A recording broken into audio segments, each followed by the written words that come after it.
morning, guys. Just opening minutes of the conference.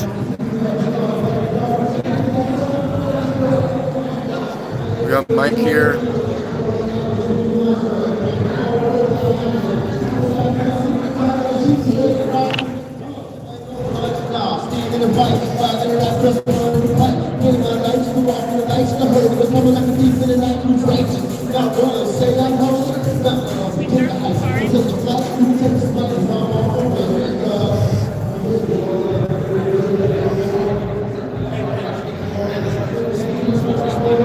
How's everybody this morning? We'll just check out the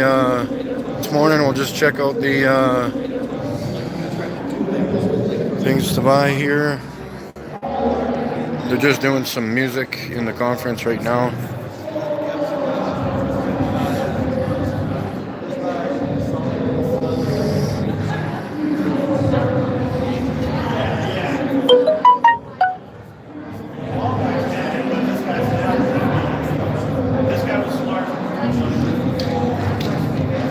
Nobody's selling flat Earth maps. Where the heck are they?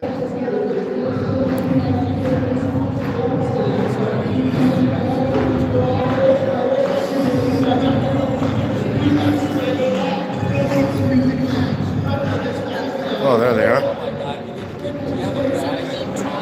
Yeah, we got a tote bag for sale.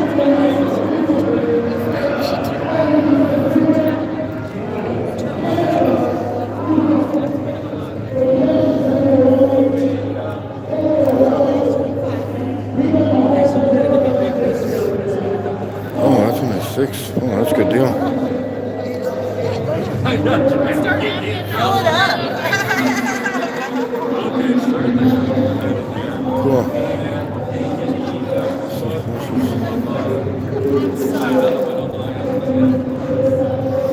Which ones do you think? Which one should I get here?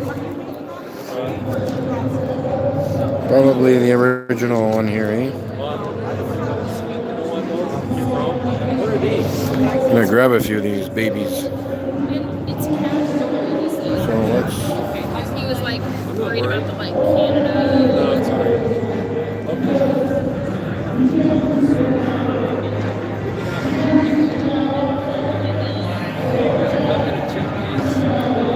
Those are like they're bundled together in a case. Now, what's the problem?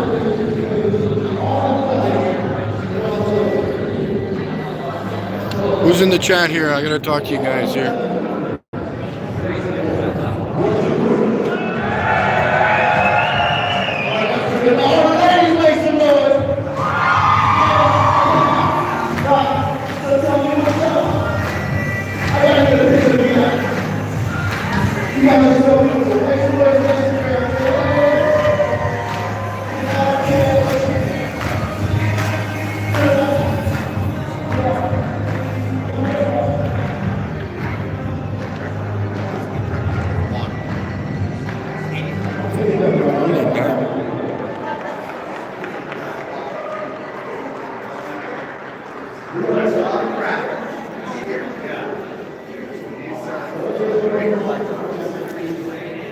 Oh, Nathan wrote, oh, I have this book.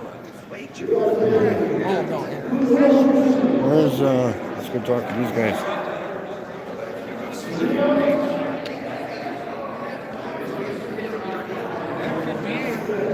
Hey, Mike. How you doing? Now, are you live again? I'm live all the time. Come on. That is awesome. How you doing, Mike? My name's Mike from Canada. Oh, good deal. You just have a lot Yeah. of friends in Great Canada. to see Yeah. you, Mike. So we're in Canada. Saskatchewan. Just straight north of Montana. Oh, okay. Never Yeah, mind. yeah. I lived right by the Canadian border once when I lived in Bellingham, Washington. Oh, yeah, Our yeah. race shop was in Linden, 7 miles from the border. And I raced in Welland, Canada once, up by Niagara Falls. Oh, okay. Yeah, over in Ontario. I've been Yeah. Niagara Falls 3 times because I raced in New York several times. Awesome. Yeah. Cool. I love Niagara Falls. That is so awesome. Yeah, I've never been there. Yeah. So I've been Awesome. told most Canadian people live within, 50 or 100 miles of the border, all the way across. Yeah. Well, it'd be yeah, pretty close. Yeah, I would, because, a couple of 100 kilometers, but yeah. Vancouver's, 75 miles from the border? Yeah. Yeah. Yeah. Yeah. We're all kind of really close to the Wanted to go border. there. Always never did. Yeah. Cool. Yeah, so wherever you want to put on YouTube, whatever, film that. Oh yeah, for sure. Yeah, Just yeah, use it, man. You know what I mean? That's what it's all about. yeah, exactly. Well, thank you for your time. Oh yeah.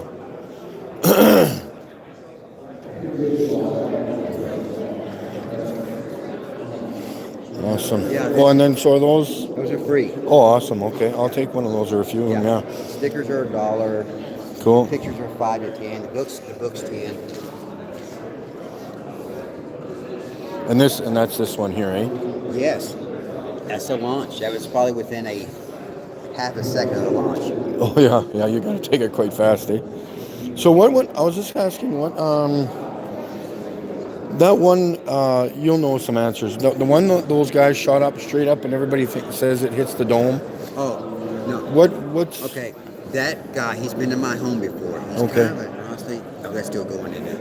Yeah. Yeah, his name is Kai Michelson. Bright guy. Okay. He's an older guy. I think he's about 80 now. He's been in a ton of world records, a lot of TV shows. Yeah. He made the rocket, and it went up. If you see it spinning, that's what keeps it stabilized. Going up, that's why it's spinning the whole way. But it hit, I think it's ran out of fuel at 73 miles. That's what I think. Okay. Yeah. But it did hit something. No. No. So what made it stop then? Who knows? It's ran out of fuel or whatever. It runs out of momentum, you're going to stop. But it really stopped, Yeah, I like know it really did. quick. I know it did. Wow. But see, maybe that stoppage is what made that sound on that microphone. I don't know. But Kai Michelson. Yeah, some people say that noise was kind of edited in. I think so too. Yeah. Okay. Okay. And now that you and I is even talking more about it, I would bet money on Vegas on it. Huh. But no, Interesting. Kai Michelson's not. Yeah, because I've asked a few guys before when it stops. I've seen it 50 times. Yeah, well, yeah, so have I. And when it stops, and you can see the ground He below does it. this. Yeah, It's turning it. It just, like it goes into a corkscrew. But the- Hey, dude. yeah, no problem. Oh, no worries. I was getting ready to. That wasn't me, that was him, man. I was getting ready to We go, were just "Woo." talking about that, and all of a sudden, I know. I got chills right now. you can't write this stuff. Thank you. Yep. I love The, you. um, Take care, man. Him and for- I got really. Oh yeah, I love Rick. yeah, he's a good guy. I know. Um, My back was the, almost the height thing I go with because when with that balloon footage that goes up to 20 miles, the height of that doesn't make sense to me in relation to that rocket going to 73 miles. It looks because the balloon only went to 20 miles. Yeah, It looks higher than what that rocket went. went, to me. Let me tell you why. These balloons are going because we're going to. Hey, dude, when we use a balloon to take me up for my space launch, Yeah. about 20 or 22, 23 miles, it won't go any further. Then what happened? That balloon will actually start going sideways. It's altituded out. So that's why they can only go up that high, really. Oh, okay. Balloon. So, but I think if you get up so high, it's all kind of going to look the same. Does that make sense? Who can tell the difference between 20 miles and 30 miles? Someone did the math for us, which is pretty unusual. They said, okay, if you get up, if this globe is 25,000 miles away, how much you have to get up to see half of the globe? He figured 4,000 miles. I don't know who did the math, but I saw that somewhere. Yeah, to see, okay, so you guys see 6,000 that way, 6,200 that way, 6,200 that way. So now you look at 12,500 miles. So you got 4,000 to see that much of it. If it is a globe, does that make sense? I kind of thought, well, that makes sense. I didn't do the math. But either way, it's not a globe, so you can't. Yeah. It's so weird with Gus McCarty went up 10 miles, came back down, and said it looks like it's turned up edges. So I don't know. There's no reason for that man to lie. Yeah. And that spear that he went up in is in the Chicago Museum. My friend has seen it, one of my best friends. It's me, half black, half white. That's why, me as a flat earther, I really believe, I know for sure there's motions. I mean, I bet. Oh yeah. You can't be doing this whole stuff. I personally believe that we can prove this.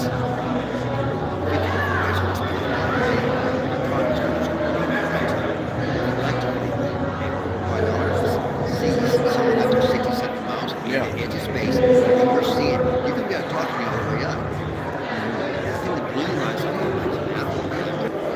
Well, and then even with the rockets that NASA sends up, there's no cameras on them pointing where it's going. That's true, and also there's been no cameras of anybody leaving an airlock, a spacewalk. Yeah. And you know, think about this. When those guys left the moon in '69, how in the hell they docked with that spacecraft? I think it was going 25,000 miles an hour when that happened. Yeah. It did. Yeah, exactly. But see, you don't question that when you're young because you just accept it. Yeah. It's like we said, oh, the sun's 93 million miles away. Okay, that's cool. Then you think, if you start thinking about it, that already makes sense because now that sunlight's going to the vacuum of space. Yeah. Okay? And then it reheats the earth. Really? Really? How's that work? Okay? It's just we've been taught. We're thrown in this public school system before we can critically think about anything. You're told this stuff. I think when you're going through this life, you're going, okay, that's the way it is. And you don't realize stuff till you get older. Yeah. For this generation now, the last two generations, they've had the internet and they can research stuff and then think on their own. And yeah, so now we've got people that's awake that's in their 20s and 30s. Me, I had no idea. I didn't have a clue. Yeah, exactly. I always knew the two-party political system sucked. When I was growing up, I used to ask my parents, why is there only two people running for president? That doesn't even make sense. Why is there not 100? Yeah. Yeah, exactly. Why? Now look, you're in Canada, you got that Trudeau guy. Yeah. That guy's a pussy. Clown. He's a Clown. clown. He's Yeah. a clown. He's a pup. You ever see the strangest holding guy? Yeah, yeah, yeah. So he got voted in on name recognition. You know that, don't you? So it's like the people in this country are voting for another Bush or another Clinton. Realm Walker, how you doing, man? So I don't know. It's just I'm just trying to find my way through the mystery. Yeah, for sure. Do as much as I can for one guy. Yeah, exactly. Good point. I've been the nicest people here already. Yeah, yeah. Cool. Awesome. Good job, man. All right, thank you. I'm gonna cruise around here and Oh check yeah, this man. out. Awesome. Right. And this is the one that he did. Oh, okay. So who's flat plane? What's happening? Realm Walker. What's happening? I need to get one of these flat Earth maps here probably tomorrow.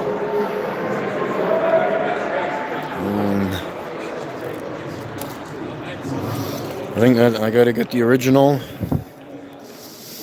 Oh, what's this about here?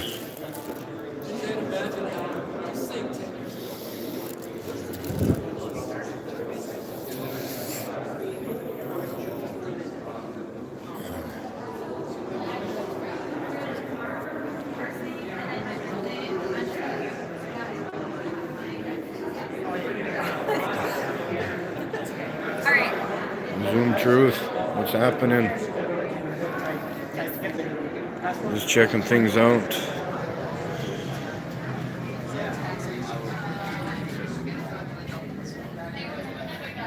It's kind of just getting started here. I don't have a pass, so I can't get into the place, but maybe tomorrow I'll try to weasel my way in there at the end or something. Oh, you should do this one. You should be down with your children. Okay, test it out. If it doesn't work, you need to do what works. I have 8 children. Each of them are different. I have to deal with each of my children different because they're individuals, right? Nobody kind of matches, right? And that's why everybody needs to read the scriptures for themselves, discern for themselves. Sorry, it's distracting. But if you know what concordance is, so get a concordance, right?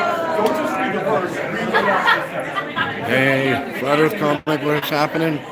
Yeah, Hope things are well.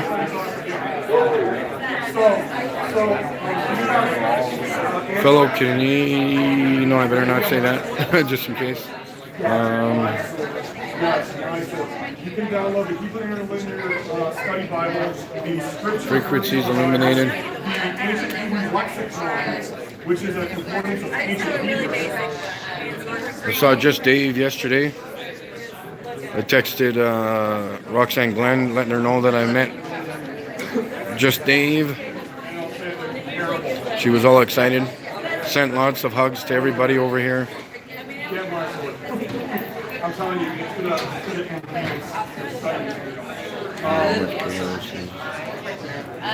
Yeah, I think it's they were expecting 500 this year.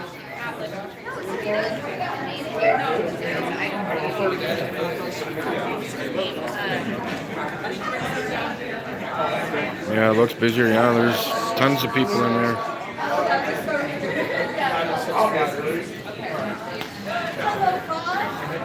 There's Joshua looking all jazzied up. Hey, David. Where's David? Yeah, he was behind us talking about so we were talking about like assets. He was like all on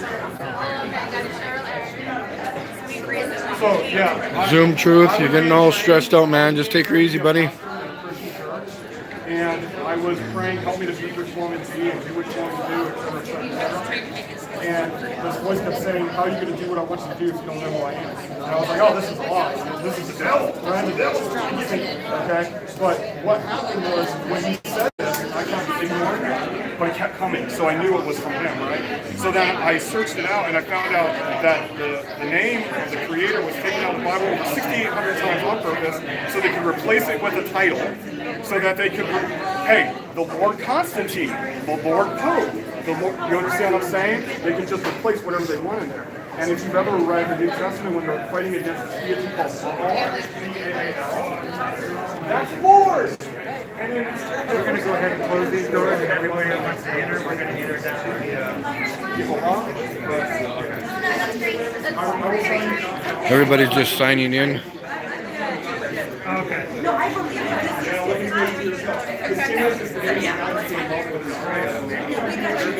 Did it because he went into countries, asked him what the name of the deity was, and the Samaritans, who don't call him the name of the Father, they call him Shema, which means the name, which is Hashem in Hebrew, because they're ignoring the name, but calling him the name, literally, right? They call him Shema, and they never call him the name of the Creator, but yet they call him the name of this other deity, Yahweh. They won't let me in there, comic. Is I'll bust right through there just like a Canadian does. Because they came out of Egypt, they took Jupiter and made a new deity. No, it's not Yahweh Pater, it's not Jupiter. This is the creator, the Yeah, just Jack. Just Jack. Let's go back into the other room here. I don't have my special pass. I should get it. They should let me in because I'm Canadian, right? I'm visiting.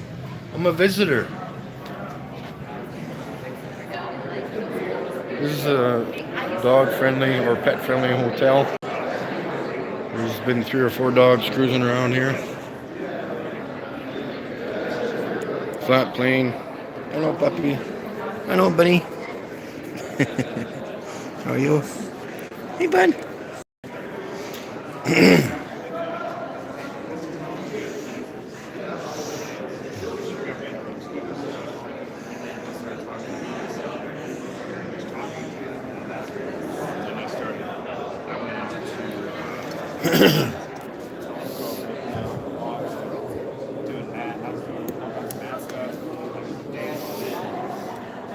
Lots of money. You're going to need lots of money to shop here.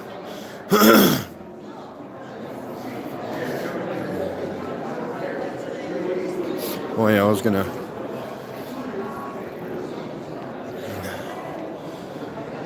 Mike Hughes was passing these out for free. I'll grab a few of these.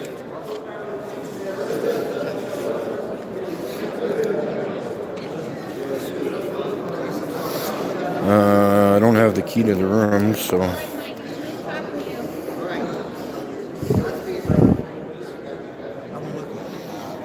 it'd be cool to have one of these shirts.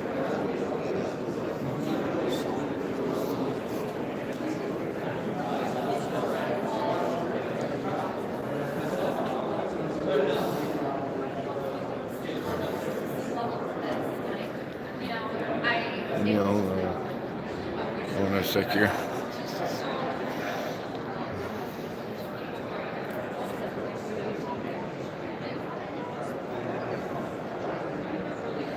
I'll probably be able to get more filming done inside there later tonight when things slow down, maybe. I don't know. In Edmonton, they allowed us to go in. Well, yeah, because I filmed it live right inside, so I don't know. Maybe I could sneak in at some point, but they're a little touchy here.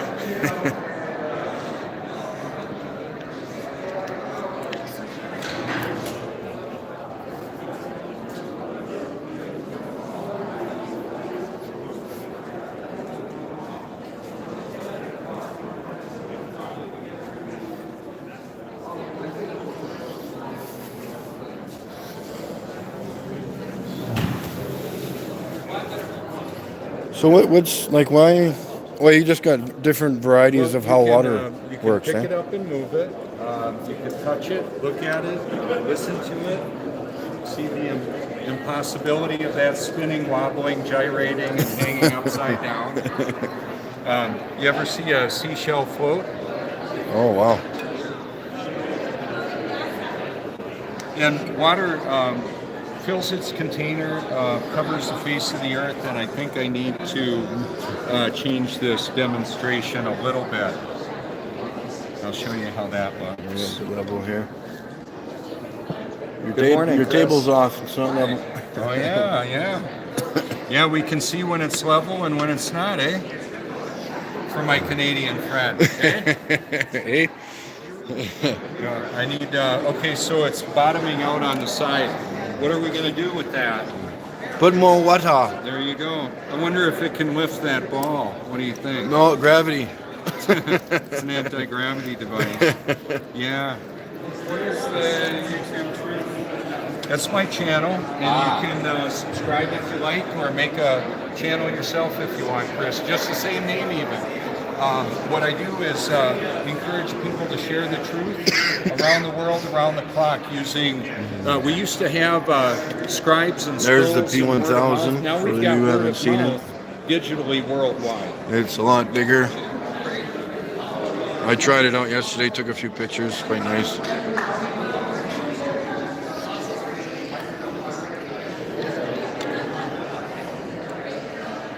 Cool. Robert, can I get a quick experiment for the Oh, official there's the side man of right Globe there. discussion group? Absolutely. Which one do you want? Do You want the one where I show how water doesn't stick to a ball? That one's good. Yeah, Even what a else we got? stationary ball. How about a spinning ball? Are you ready? Yes. You want to move it real close to get the water drops? How about you get it so it's in the view? Okay, here we go. That's stationary. Here, let me fling some on your camera. Hold on, they're starting. Hold on, I'm gonna get out there, Rob. I'll see you soon. They're starting. All right, cool. Love you, Nathan. I've got a shirt if you want one. Yeah, like this. Shirt. I'll take a shirt. We'll be back.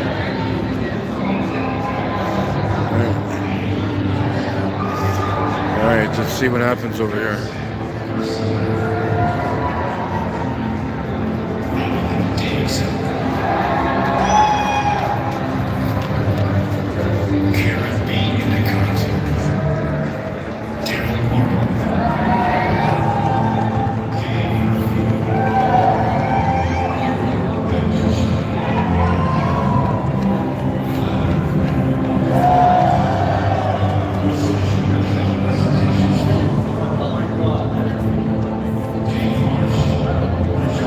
Yeah, Nathan's got crazy energy. I just want to back away because that lady there doesn't like when I stand near the door.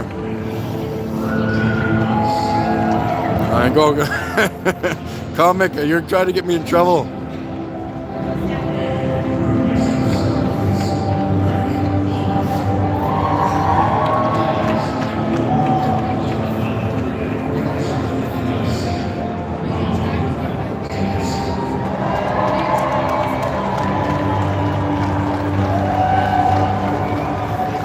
That's okay. I'll put a wig on and pretend I'm depressed or something. Where's my press pass? Hey, I should make one up. I look like the press. Don't I? Yeah, everybody's running for the hills. That lady will give me.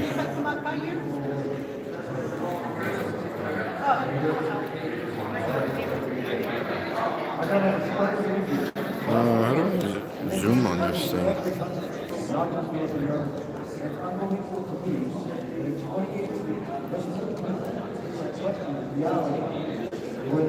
We can't be mad we were flat earthers, yeah, no kidding. This lady's taking her job to the next level, I think. Checking everybody's tag. But it says, like even the sign says right there, only badges go through, but I can stand at the door, can I not?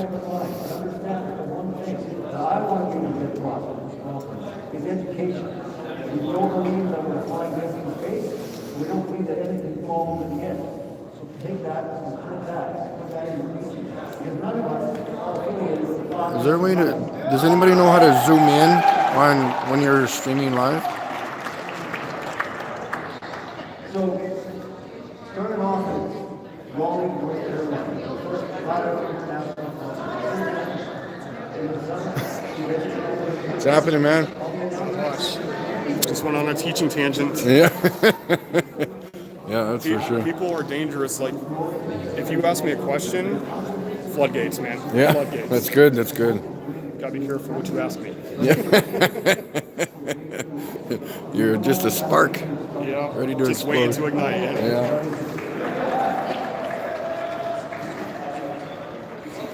Boy, I wish I had a pass, man. I'm trying to find my phone. You need a pass. Here, I'll trade you. I'll stand out here. No, are you go serious? in. For like 5 minutes? You're Really? just Jet. Yeah, you're just Jet. Really? 5 minutes? Yeah. Are you serious? Yeah, go for Okay, it. awesome. You're the best. Just Jet. So I think sometimes when people are laughing and look at this audio, Justine.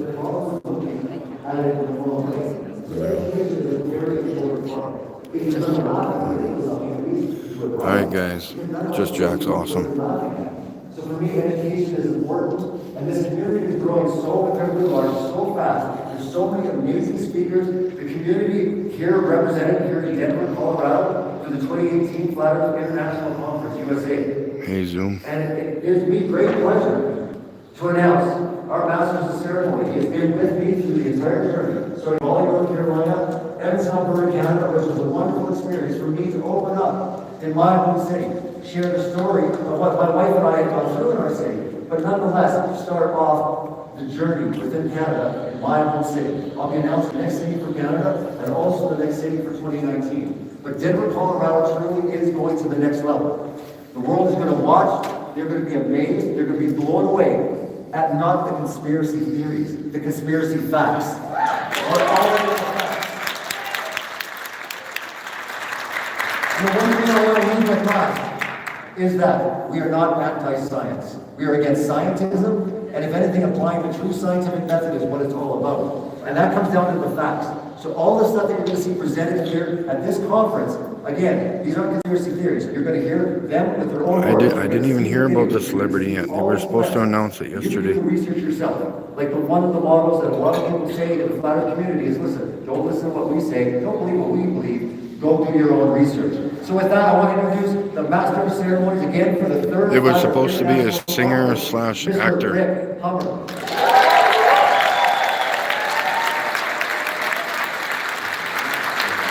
I don't know who it was. They were supposed to show up yesterday at 7:30 or 8 or something like that. I had to go pick up Flat Earth Fokker at 8 o'clock. I don't know if he came after that or not. I But hate podiums because I look tall.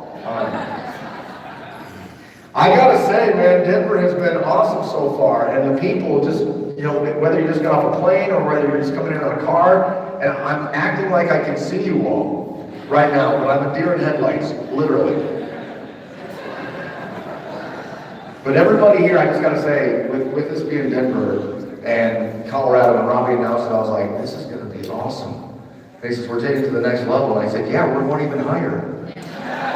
We're going even higher in Denver, which that's a whole other issue. Watch out. I got off the plane, I'm like, this smells like college. Okay, now obviously we've got a busy day and a busy day tomorrow, right?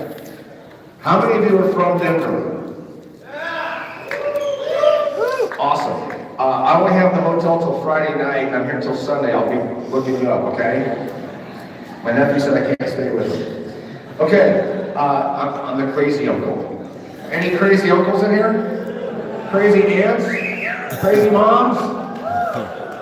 It's all good. You know, we've gotten some flack, you know, from people in our lives. We've gotten flack from things that have been reported and whatever. And for those of you that know me, turn my mic down a little bit because I'm hearing the tunnel. One of the things that I can say is that when I've heard some of the take that the media's had on this, it's been humorous in a way because I'm going, some of this hasn't been journalism at all. They've been hit pieces. That's all they are. They're hit pieces. And I gotta say, when you look at something like that, you go, who's behind that? I mean, who can't look and see that water's level? Who can't realize that Polaris doesn't move out of place? Who can't realize that there are pilots coming forward and speaking out? Pilots. Think about that. I think they know what they're doing. I think they know how the altimeter works, how the gyroscopes work. When you have somebody like NASA, employees on record saying it's Photoshopped because it... Wait a minute. It's not only Photoshopped, but I don't know if you guys heard this or not, but all of the lunar landing stuff, everything, the dog ate the homework. Because they lost it all. We don't know where it's at, man. They're indifferent for a week.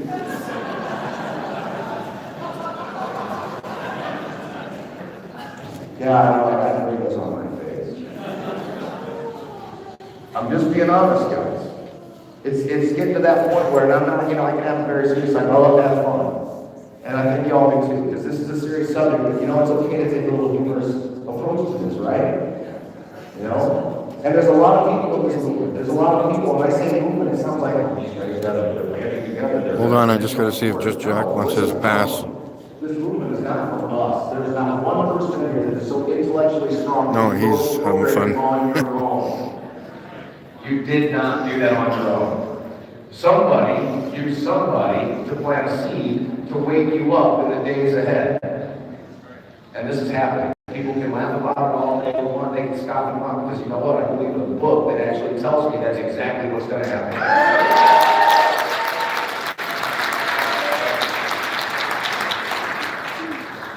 And that's the truth. And it has set me free too. So, I gotta say, we got that's a good idea. list of people. Let me go through these names. I know we just saw them again, but I'm telling you, these the folks that we just saw. Rob Stevens, Patricia Steer, David Weiss, Bob Notel, Karen Campanella, Karen Biancicott, Mark Sargent, Daryl Marble, Robbie Davidson, Zim Garcia, Flat Earth Man, Nathan Thompson, Dave Murphy, Matt Long, Richard Hopkins, Paul on the Plane, Dave Marsh, Joshua Swift, Candy Odell, Nathan Roberts, Chad Taylor, Dr. Robert Sungenis, who, by the way, he's here. Nate Wolf, Nazi, and of course, Jonathan Christopoulos. We all know this morning. So, and they want to hang out with John a little bit. All right. Do you want, I was thinking, one of the guys said that I could just go back in and get someone to take your pass out and give it back to you, and then I can just stay in there. Okay, cool. So we gotta arrange that You somehow. have to get a name tag. Oh, I'll have to, eh? Yeah. Yeah. Because she's guarding. No, I know, but if I'm in there already, Huh? if I'm in there already, I can pass, Okay. give it to somebody to bring back out to you, and then I can just stay in there. Yeah. See, that's a good Maybe idea. that works. Yeah. Hey, Doc. You want to do me a favor? He's gonna go in the conference. Could you bring me my name Yeah, tag just- back? Yeah. After he Just goes in. follow me in. All right. Yeah, that's spectacular, man. Awesome. Okay. I mean, the dude traveled from Canada, eh? Yeah. So, come on. I mean, I went from broke from South Carolina. Okay, so I didn't even have to cross the border. I flat smacked him, by the way, when I got there. Yeah.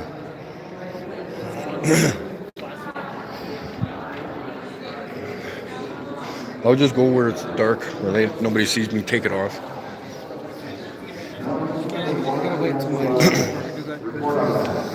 Take your cameras to the water, it's undisturbed, and look at it. I love it. How many peanut butter owners are here? Awesome. Thanks, man. Now the P1000's out. Wait till the P2200 comes out. So that's probably next. You know the rule, if the phone rings in here, we have to answer it, bring it up here. I see it, your light's still on. But no, man, that's the spotlight. I will say this, this whole conference, though, is mind-blowing. Mad Mike is in the house. Mad Mike. And the rocket, by the way. How many of you walked up to the rocket and touched it and went, whoa? He wrote that thing. Guy's insane. He's mad. He's mad Mike. So yeah, I will say this, the amount of talent that's here, the amount of research groups that are here, and collectively, there's a lot of folks in here that have teamed up and doing research together, and I think that's wonderful. And I think that's what the important thing is. You know, there's an organization that I've been a part of that I love the fact that, you know, you can bring like-minded folks together, and it started way back. And we've had other people say things about us, and the media's reported on certain things, but really ultimately, you know, when you start putting minds together to find out the truth, there's no lie that's going to stop it from happening. No lie. As big as this lie has been, as big as this whole, I want to say, theatrics has played out, like Robbie said, it's crumbling down. It is crumbling down, and I love it. So, and let's rock out to that, I think. I think when I say rock out, I'm talking about, you know, the talent that's in this building. And I want to bring somebody out that's very special that I got to meet.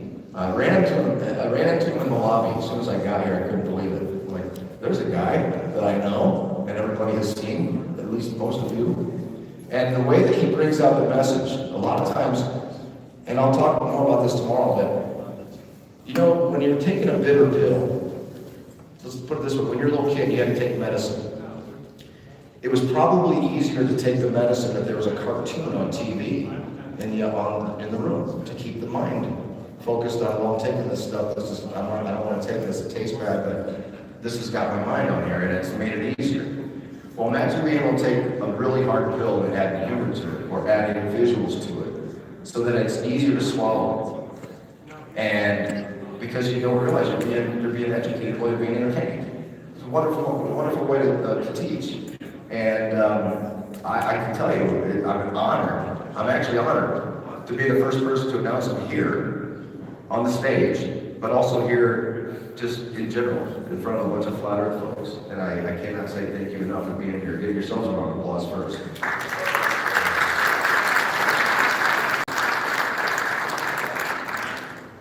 And before I bring them out, I just want to say this. Can everybody say these three words? I'm not ashamed. I'm not ashamed. I'm not ashamed. I'm not ashamed of anything of this. There you go, man. Yeah, I'm not ashamed. I'm not ashamed. Let me say this real quick. I'm not ashamed for this. I'm going to make my little list. I'm not ashamed to say there's bubbles in space. Even though they're not funny. I'm not ashamed to say they lost all the data to the moon missions. I'm not ashamed to say that rockets go sideways way too soon. I'm not ashamed to say that water's a natural level. I'm not ashamed to say that parallax in stars never happens. I'm not ashamed of ridicule. I'm not ashamed of mockery. I'm not ashamed of insults. I'm not ashamed of doing science. I don't know how to wrench on self. I'm not ashamed to be skeptical of others who say, don't worry about it, we got it all figured out. I'm not ashamed to do tests and to say that gravity is still only a theory and that buoyancy and density still hold on. I'm not ashamed to say that Brian Cox, Neil deGrasse Tyson, Bill Nye, Elon Musk, and the likes of them are not as smart as they think they are. I'm not ashamed to say that when I first saw water as a natural level, even though I'd seen it my whole life, that I felt somewhat... It only gives me a few options to give you a timeout or delete you. So bringing that up, I think it's something that a lot of us can actually relate to. And this guy puts it to music. And I'm not ashamed to welcome Flat Earth Man.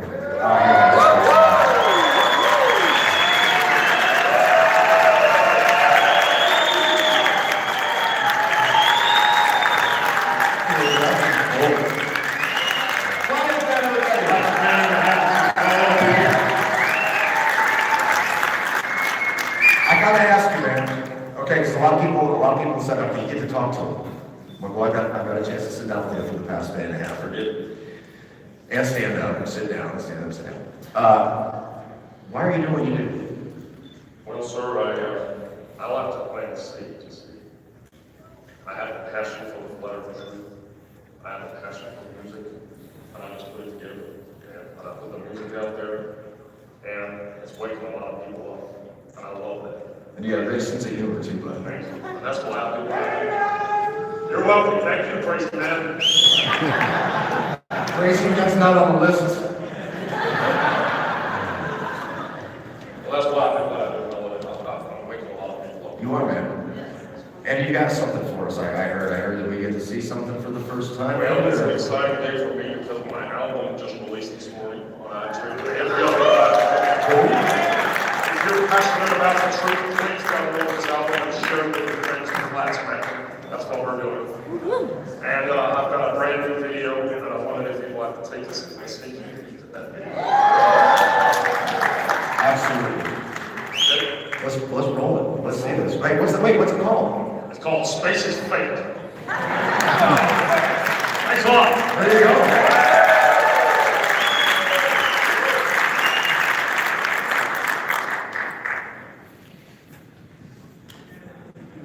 Right there. Oh, this is making everything cheery. Do you still believe we went to the moon? Do you still believe what they're telling you? I got budget puppet show. I want to stay. Don't believe in party. Ain't no photographs about somebody tell me why. Bill told you the matter I lost. Just another one of them that's a don't let it take your mind. Well, take it, my man. There's no sense in the outer space. We made it all up, their spaces great. Oh, I want to hear your answer. If a large band album is out now, I'm going to be an astronaut. Out there.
Wow, $40. Wow.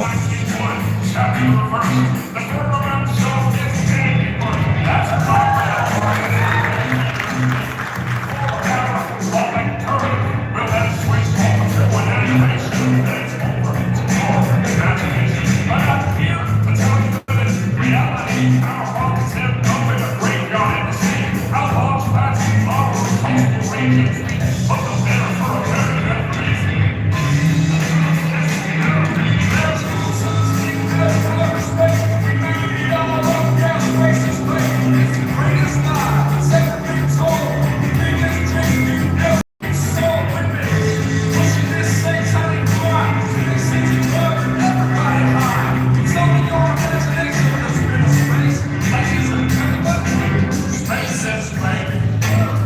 We'll know how disinformation campaigns win when every state the American public believes is false. Yeah, rocket launches are operational failure, so they lost the details to make you think that space is real and your money and your mind we can steal. So easy to program your mind. You guys watch TV live all the time. We control what you see on your TV does. We're a match of the we think some of those Disney guys, they help us overthink our lives. We make cartoons about space fantasies and put them on TV for all the Disney sees. We program you when you're really young. We make space travel so much fun. And all the kids fall into our trap. But all problem nobody's got a mind. Hey, Patricia, I hope you're well.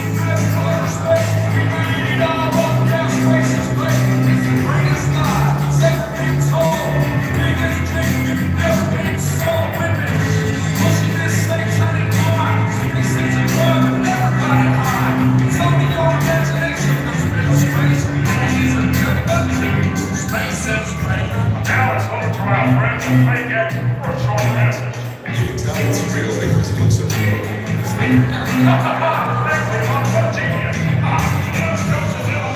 Without full of cards that we convince you we got a roll for the bars. But what about the incredible ISS? It's all that thing. Hell yes. Haven't you seen how hard the sleeves? How many screw-ups is it gonna take? Haven't you noticed the bubble in space? We build astronauts. Oh, for God's sake.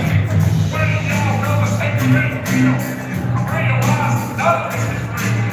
Space travel is the biggest lie. And deceiving your mates is just no kind of lie. Our only mission is to brainwash you. You make it so easy for us to do. Because nobody questions the authenticity. Making you believe space is so easy. You got nothing to do. In infinite space, we love to put you in an insignificant place. Hiding for ignorance is what we do. We need the divinity to rely on you. We don't want you to realize how the hell we want.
guess he's got something more to say.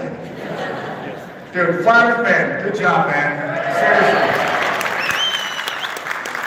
And you know, he just threw that together overnight. You know, there was not a lot of work involved there. Good job, brother. Hey, you are going to be around though, right? So people can come up to you and you got your CDs out, the whole works, right? Okay, good. So check them out. Awesome. And I will say this. Speaking of things on the market, David Weiss, man, dude, this thing looks incredible. I got a sneak peek. He started sending me visuals of this thing, you know, as he was building it, and it just, it's amazing. So I got, you know what? Just roll the video because this is amazing. It really is. So you guys have it queued up?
Physical copies you can buy too.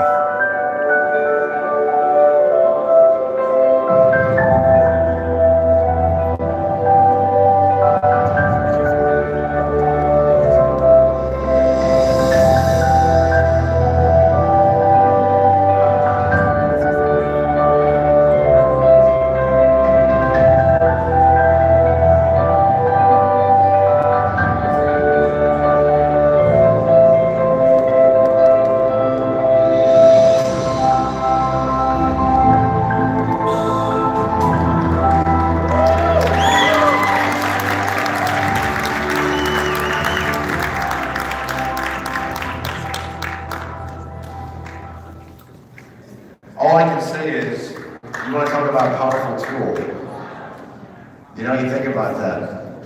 Yeah, I can see this working. I can see me talking to my 8-year-old daughter. That's right. Check this out. The sun's right there. Look at this.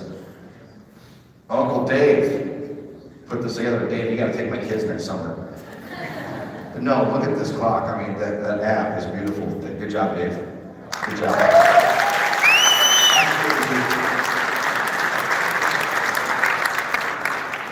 And Robin touched base on this about the pizza thing in space. It's mind-blowing that people think that's what we believe. That we believe the sun is still 92 million miles out there and we're on a pancake next to Uranus.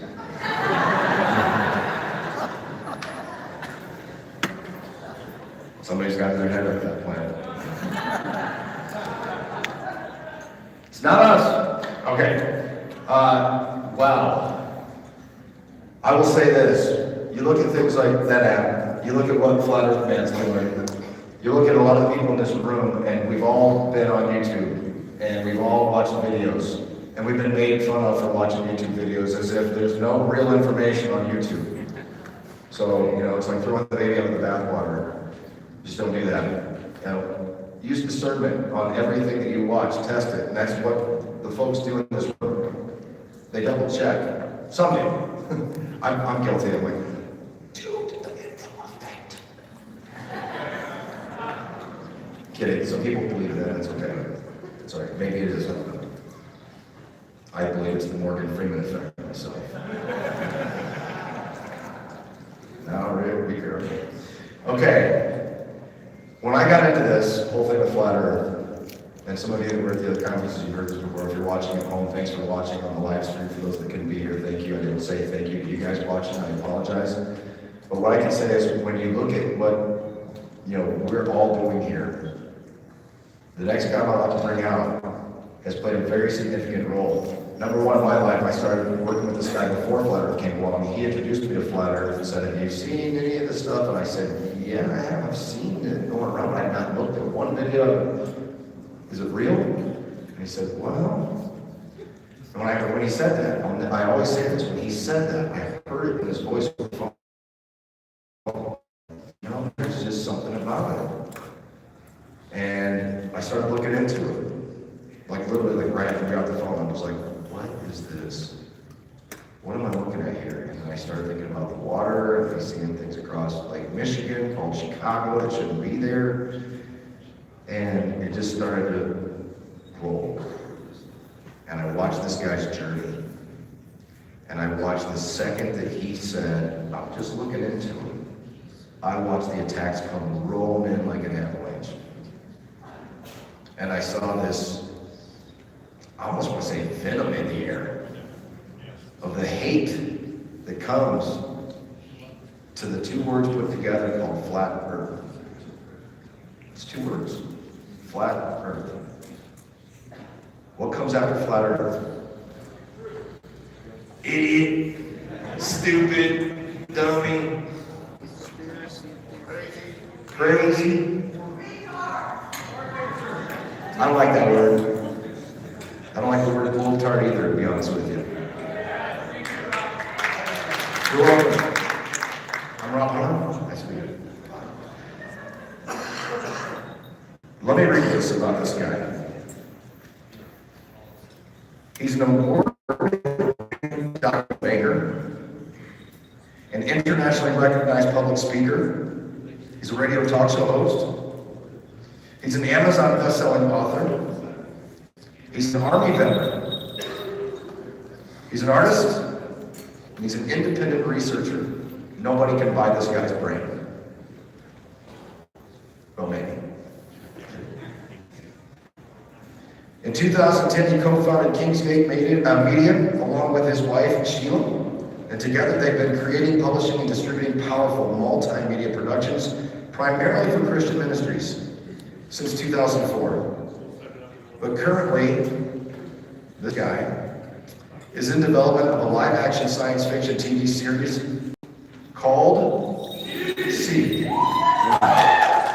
which aims to take all of his nonfiction research to a much larger audience through the art of creative storytelling.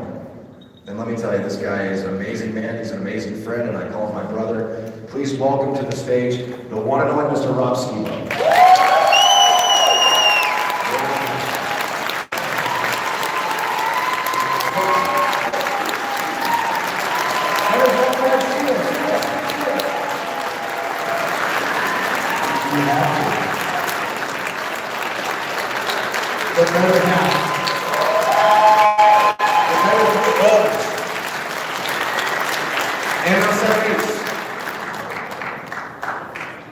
Love you, brother.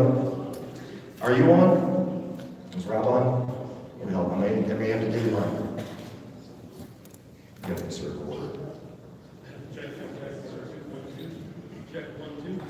Throw it down. Is it working?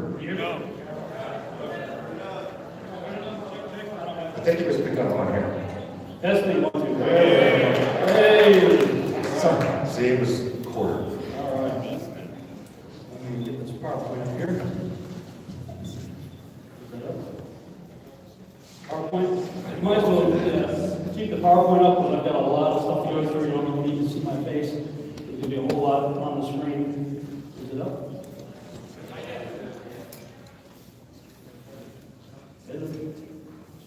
PowerPoint. We do PowerPoint.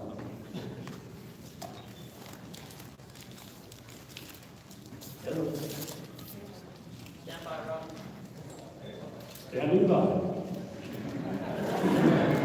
Hey, there we go. Welcome in. All right. All right. Well, wow. What an opening so far, huh? It's been amazing. Flat Earth man went to space, man. I believe it. I saw it on TV. That's amazing. Well, welcome and thank you course, thank you to Robbie Davidson for putting this on. Amazing. And of course, a lot of people in the back, there's a lot of people behind the scenes that were working very hard to put this together, so they deserve a round of applause as well. I'd like to thank you also. I had a chance to meet and speak with a lot of you last night. That was really amazing, very encouraging. We do receive a lot of hate outside of venues such as this, so this has been very refreshing for us. I want to thank you for your love, for your prayers, for your support. Those of you who have supported Sheila and I on our journey, I can't thank you enough. We could not have done it without you. Thank you so much. You heard my bio, my introduction there. I have no academic credentials worth paying any attention to. However, I do have a cloak of credibility. Look at that. We've got a name on it. A cloak of credibility. You know, it's funny how anybody will believe you if you just put one of these on. I'm not going to put this on because it's way too hot up here as it is. But I will say, please do not believe me. Listen, take notes if you'd like to, but search and see if these things be true that I'm going to present. Do your own research. For those of you who aren't familiar with my work, a lot of what I'm going to present here this morning is going to be a review. This is really for people who are not familiar with my work, who are new to all of this perhaps, who are skeptics in particular. This is for the media. They are in the room. This is specifically for you guys. And in that regard, I would like you to take it a step higher, those in the media. Mocking is easy. Anybody can send a monkey into a room and get shots of people doing weird things, find weird-looking people, saying stupid stuff, whatever, go and make a hit piece with funny music. That's been done a few hundred times. Okay? Try a little bit harder. This is a news piece that was done last year in Raleigh. This was the ABC Nightline piece, and the anchor there was interviewing me, and I chose that screenshot because she's raising the bar for you in the media. Okay? You need to get at least as high as they got. You know, while it was still a biased piece, they certainly believe in the Globe. I think they did a pretty good job of at least fairly representing what we're about. So if you're here in the media, you need to at least achieve that level. Or try a little harder. Try to go a little bit beyond that. And I'd also like to say, you know, when it comes to mocking and daring people to try a little harder, I usually start out with a quote. There's a principle which is a bar against all information, which is a proof against all argument, and which cannot fail to keep a man in everlasting ignorance. That principle is condemnation before investigation. How many of you have heard that before? Yes, sir. Yeah. So, unfortunately, I turned 49 this summer, and now I have to wear these because I can't even see my computer anymore. So, boy, that gives me even more credibility, right? I got the reading glasses. Man, I'm like a professor here. Yeah. If you're going to condemn without doing the investigation, all you're going to prove is how high up the mountain of ignorance you climbed and decided to plant your flag. Aristotle said it is a mark of an educated mind to be able to entertain a thought without accepting it. So allow yourself to just listen to some things, perhaps outside of your box. Entertain these thoughts.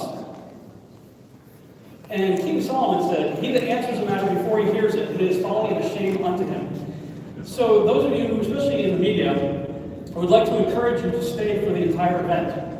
I've been to enough of these to know that most of you guys come for the first or second presentation, get the sound bites that you want, and you take off, and that's it. If you have the ability to do so, I'd highly recommend that you stay for the entire event, hear the whole matter. And when it comes to condemnation before investigation, I personally come from a biblical worldview. I consider myself a Bible-believing Christian. So I would say start there as your source for truth. As it pertains to this topic, there's a lot of information in that book. Starting in the first chapter of the first book of the Bible. And then there's a few other books I've got there on the screen. Synthetic Astronomy, 100 Proofs, both written in the late 1800s. Terra Firma, written in 1901. And Kings Dethroned, written in 1922. I suggest you start there in your investigation. Check those things out. Now, all of these books are available for free online. You can see them in many different places. I have them on my website also, testinggold.com. But if you're interested, I've actually combined the biblical narrative as it pertains to this subject and the first 2 books there into one volume with commentary. We have that in the back there, so you can check that out if you're interested. I structured my talk today specifically for those of you who are here to try to debunk flat Earth. We know you're here. Those of you who came here specifically for the purpose of debunking flat Earth. And so I want to give you 12 helpful hints on how to go about doing so. Thus, I've titled my first part of this lecture, Debunking Flat Earth 101. Now, I should warn you up front, attempting to debunk flat Earth often leads to converting you into becoming a flat earther. So I'm giving you fair warning, especially with the first point that I'm going to present here. Point number 1, never forget, we used to be you. All right, fair warning. We all started out as skeptics. Every one of us. This is stupid, this is crazy, this is the 21st century, for crying out loud. Why are we talking about this? This was settled hundreds of years ago, right? How many of you started out that way? Pretty much everybody, right? We all had the same indoctrination you did. We went to the same schools, we read the same books. We've seen the same movies, television shows, and documentaries. We've all been to the same museums that you've been to. There's no question that you're going to ask that we haven't already asked ourselves.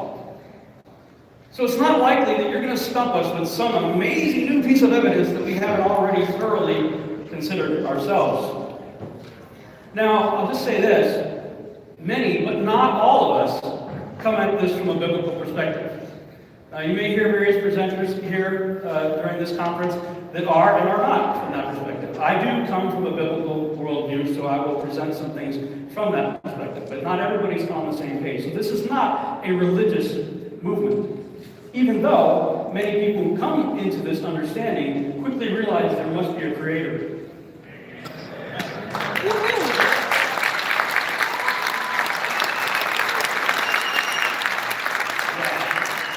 It's got an interesting side effect. You know, when I was in the Army, we used to say there are no atheists in foxholes. Well, there are no atheists in a terrarium either. Somebody built this thing. Number 2. None of us belong to the Flat Earth Society.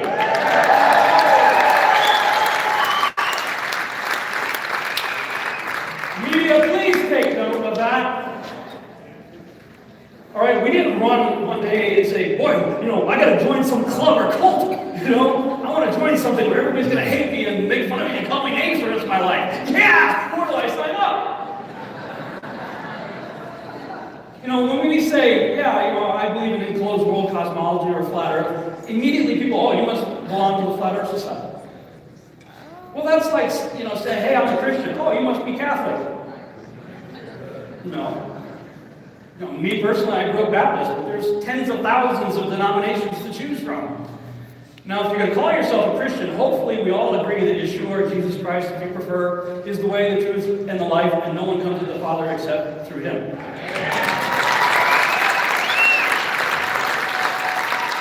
Regardless of your denomination, hopefully if you're calling yourself a Christian, you got that part right. But there's a lot of other things we clearly disagree on, right, within Christianity. Well, the same is true with this subject here. We don't all agree, and there are several different models to choose from. You may even hear some of those here during this conference. The one thing we do all agree on, though, is that the Earth is not a spinning ball. And for the most part, I would say this is a leaderless movement of independent researchers. Now, there are some people who want to take credit. I started this movement, blah, blah, blah. They have their own ego to work out, you know, issues. But this is a leaderless movement. I mean, there's just people waking up all over the world just doing their own research. Therefore, you need to judge each of us on our own merits based on our own work. Don't judge me based on something Eric Dubay or Mark Sargent or Jerry Campanella or Bob Mandela or anybody else says. Likewise, don't judge them based on anything that I say. Right? Judge each of us on the merits of our own work. Stop going to the Flat Earth Society and cherry-picking the most ridiculous claims they make and associating them with us as if that's what we believe. Most of us consider that website to be either controlled opposition or a joke. I can't tell you how many media news outlets, Christian and otherwise, that I've seen the first thing they do is go to the Flat Earth Society and look for the most ridiculous thing they have on that website and then attach that to me or others. Don't do that. Relax, no one's falling off the edge of anything. I was wondering where you fall off the edge. Look, just do a Google for the coastline of Antarctica.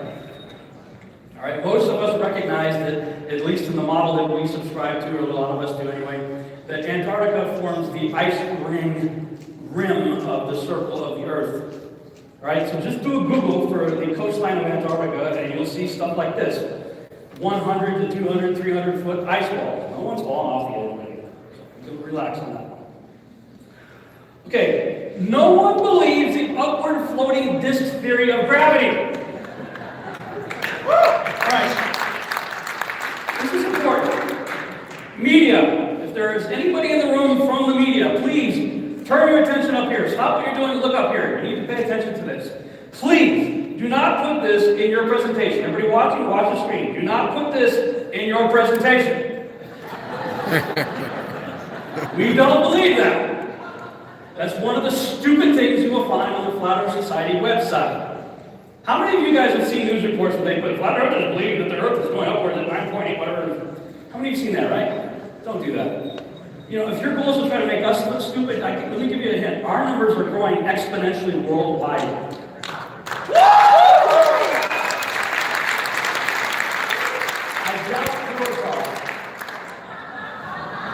So if you're going to try to make us look stupid by doing that, you're just going to prove how stupid you are. So I'm trying to help you out here, all right? Number 5, you guys don't know anything more about gravity than we do. So stop pretending that you do.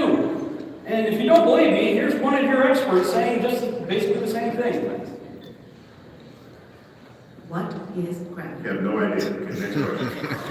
No, here's the difference. We can describe gravity. We can say what it does to other things. We can measure it, predict with it. But when you start asking, like, what it is, I don't know. We look out at the universe, and 85% of all the gravity that's out there has some mysterious, unknown source. We add up all the stars, the galaxies, the planets, the comets, the black holes, the dark clouds, everything out there that we can see, touch, smell, and taste. And it doesn't add up to give us the gravity that we see operating in this universe. So really, we should be calling it the dark force. Profound misnomer, sending people off in thought directions that might not really be the right path. So dark matter is just simply what we call this thing about which we know nothing, responsible for 85% of gravity. It is the longest standing unsolved problem in modern history. Dark matter, dark energy. Everything we know about the universe, what we're made of, galaxies, stars, planets, that's all right here. So, according to this chart, we are 96% stupid. Well, at least they're willing to admit it. Now, here's the thing. The further back we look in the ancient record, the more we find massive megalithic structures all over the world. Sometimes even on top of mountains, rocks stacked so perfectly in irregular shapes without any mortar. And scientists look at this and they can't figure out how it was done, so of course it must have been ancient aliens, right? Or even people like myself have speculated and said, you know, maybe it was done by giants. And while I suspect there may still be some truth to the latter, what if we've all gotten wrong just based on a faulty premise? Consider, for example, the more recent case of the Coral Castle in Florida. In search of has investigated the mystery of many ancient monuments, the pyramids, Stonehenge, and Easter Island. A solution to these puzzles may be concealed in Florida's Coral Castle. This monumental structure was created by one man with his bare hands in the 20th century. What strange forces created this castle of secrets? Coral Castle has been called the 8th wonder of the world. This place is a fantasy garden and an engineering marvel. and set with great precision, locked without order. At 30 tons, the greatest single stone in Coral Castle is twice as massive as any in the pyramids. Here are massive megaliths, huge astrological symbols, and structures whose purpose is a total mystery. Coral Castle was built, not in ancient times, but in the 20th century. Most curious of all, Coral Castle was built in secret by one man, Edward Leedskalnin, a frail little hermit. With no modern machinery and with no help, he somehow hand-carved and lifted every single block, a total of 3 million pounds.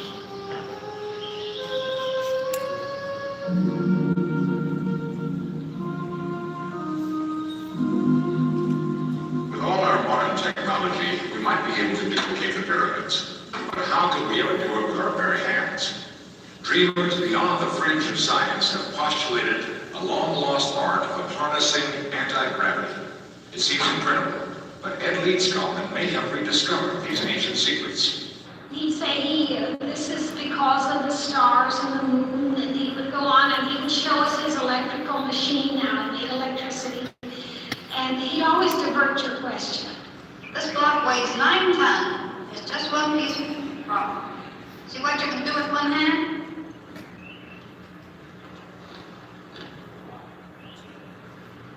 Crazy, huh? How many of you guys have heard of Coral Castle before? Pretty amazing. You know, what if gravity is not what we've been taught to believe? The Newtonian Einstein theories of gravity. Not only did this guy build this whole thing by himself, I think it was like 10 or 11 years later, he had to move the entire thing. And he did. He moved the whole thing like in a couple of nights by himself. So clearly he understood something, and this is a new field of research for me, so I'm not going to really talk on it. I'll just kind of put it out there for you guys to consider. A few books that, as I started looking into electrogravitics and all that kind of stuff, found out that there was a lot of technical journals and military applications and things being worked on from the 1920s to the 1950s dealing with electrogravitics, anti-gravitics, anti-gravity, going all the way back to the 1920s. I started reading this book, Hunt for Zero Point, a fascinating book, and he recommended some of the other authors and books that you see on the screen there. I would recommend you guys check that out too. Because perhaps what we think of gravity is a profound misnomer, as Neil deGrasse Tyson said, sending people on thought paths that may not be correct. And clearly, somebody in the ancient world knew and understood things a lot differently than we do. I mean, they're moving huge blocks of stone up mountains, for crying out loud, and building megalithic structures that don't even have mortar. You know, everything's so tightly knit together. Amazing. Another website to check out, or our YouTube channel, is the Thunderbolts Project, talking about the electroplasma universe. Fascinating stuff.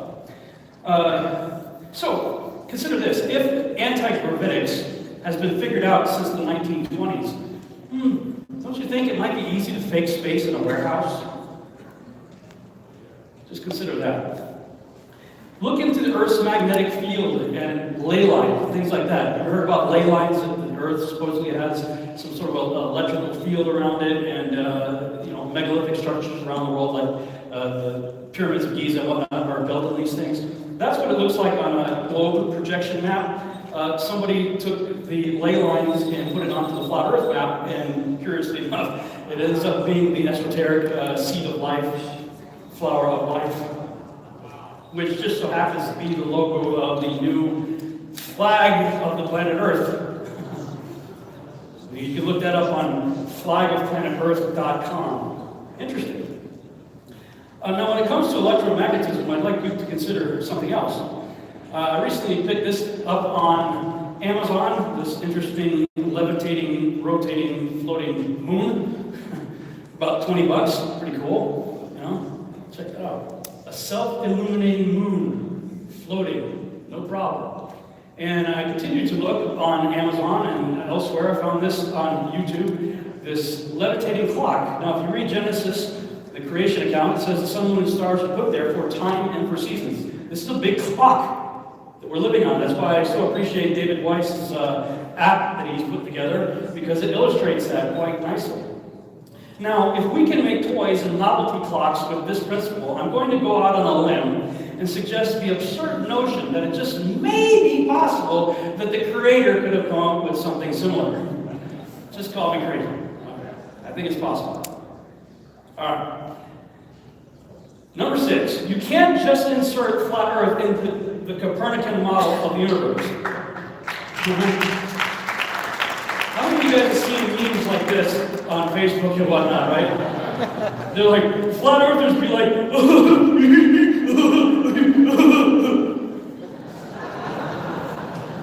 no, we don't believe that. You know, they're all doing their best Barney Rubble, like, flat earthers, we don't believe that. You know, maybe there are a few people out there who do, but at least most of the speakers that I know here, we don't believe that the Earth is just the pancake and everything else is, you know, the same in the Copernican model. So stop using memes like that. Number 7, do at least some research into the founding of JPL, NASA, the Freemasons, Nazis, and all that good stuff, please. When you look into the founding of these organizations, you look into like Project Paperclip, the 1,600 Nazis being brought over, and they're being, you know, the NASA's being ruled primarily by Freemasons. And then you got, you know, meanwhile, elsewhere, you got characters like this. Jack Parsons, they even made a TV series out of the guy, for crying out loud.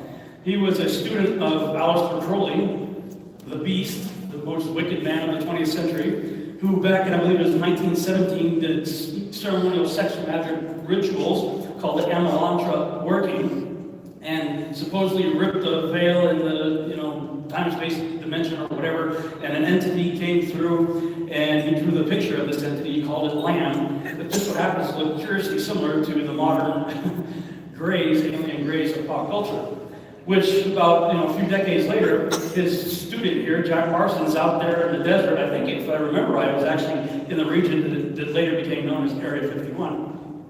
He was out there with L. Ron Hubbard, founder of Scientology, doing more ceremonial sex magic, Babylon working, and shortly after that we have, you know, all the UFO lore and everything that came as a result of all of that. So I'm telling you, you need to look into the interesting partners of NASA. You know, and it reminds me of the scriptures, 1 Corinthians 15:33. It says, do not be deceived. Bad company corrupts good morals. So when you have an organization run by occultists, Freemasons, and Nazis, what do you think the end result's going to be? And they also got some interesting affiliations with people like Arthur C. Clarke and, you know, of course, Stanley Kubrick, which becomes very fascinating when you start looking into the Apollo missions. Let's move on here. Number 8, please, I'm begging you, learn what a fisheye lens is and what it does to images. Please. I can't tell you how many videos and pictures people send me, and they're trying to tell me I'm an idiot. You're such an idiot, look, you okay? And they'll put out videos like this. The Earth is round, and here's the proof. Remember Felix Baumgartner? He jumped from the edge of space a few years back to perform the highest parachute jump ever. Well, that was on a live feed in front of hundreds and thousands of people, and you can clearly see the Earth's curvature. So yes, there is tons of proof that Earth is a sphere. So yes, there's tons of proof that I'm an idiot. Dude, that was Planet New Mexico, for crying out loud. All right? The same curvature was visible 5 feet before his feet hit the ground. So if you're going to come at me, you know, look at the curve. Sorry for that. It's cathartic for me to get that out every now and then. That's what these people send me all the time. They're trying to call me an idiot, and they're just giving me that as their proof. Here's a little clue. If you see pictures like that, just complete the curve. Wow, look at that. Look how big Felix is. It's jumping out over Planet New Mexico. I'm telling you, I mean, I have friends sending me stuff like this. This guy has a PhD, okay? He's sending me stuff with footage from the Mythbusters, right? They supposedly went up in a spy plane, 75,000 meters up over San Francisco. And, you know, he's like, look beyond the flat earth gurus and their false claims. He says a fisheye lens doesn't curve things that much. No, it's got the same curve over the back of his head 50 feet off the runway. Right? How many of you guys got this stuff from your friends and family? Right? All over the place. Learn what a fisheye lens is, for crying out loud. I mean, you got websites like this, physics.org, you have smart people, lab coats, right? Cloak of credibility, PhDs, literally name. Right? Students, film breathtaking curvature of the earth using high altitude weather balloon. You would have thought that the curved rope might have given them a clue. Something's wrong with this picture. Why didn't they just stop the video at 4 seconds in? Students, the curvature of the earth, 15 feet. Seriously. Learn what a fisheye lens is. Meanwhile, flat earthers and others are sending up high altitude weather balloons that don't have fisheye lens attached to them, and we're coming back with images like this.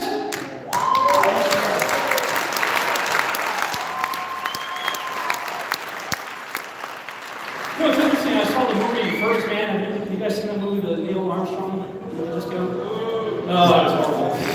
It was horrible. But in the opening sequence, he's in the X-15 jet. They're, doing a high altitude flight test. And I don't know if you guys caught this, but I mean, his altimeter was showing like 140,000 feet and climbing. And incidentally, he was flying in a jet with the tail number 66672. Rather interesting. But they actually depicted the horizon just like that, at almost 200,000 feet. Interesting. Yeah. Number 9, please realize you don't have a working map or model either. Those of you in the globe can. And you can just go look into this. You guys got well over 200 projection maps. You say, well, yeah, of course, Rob, that's what happens when you try to take a spherical object and map it on a 2D map. But that's not my problem. I don't believe there's a ball. That's your problem. But you're coming at me and others and saying, well, show us the map, show us the model. Well, you don't have a map. You've had 2,500 years and you still have a map, right? We believe there's a globe, says Pythagoras and Eratosthenes. Okay, great. You've had 2,500 years. You can't get a map right? And when it comes to the model that you guys believe, you got your own experts saying stuff like this. Usually in science, when we're off by a factor of 2 or a factor of 10, we call that horrible. We say something's wrong with the theory. We're off by a factor of 10. However, in cosmology, we're off by a factor of 10 to the 120th. That is a 1 with 120 zeros after it. This is the largest mismatch between theory and experiment in the history of science. Wow! Why don't you guys knock off at least 100 zeros and get back to us? Oh, like 10 to the 20th power. Woo! Great! Wonderful. You guys are coming at us. Show us the map, show us the model. You've had 2,500 years and $51 million a day for organizations like NASA, and you don't have a model right yet either. Well, that's accurate. How dare you come at us? We've had, what, 3 years and no money? And no resources? Give us a break. Number 10, like it or not, the Bible is a flat earth book from cover to cover.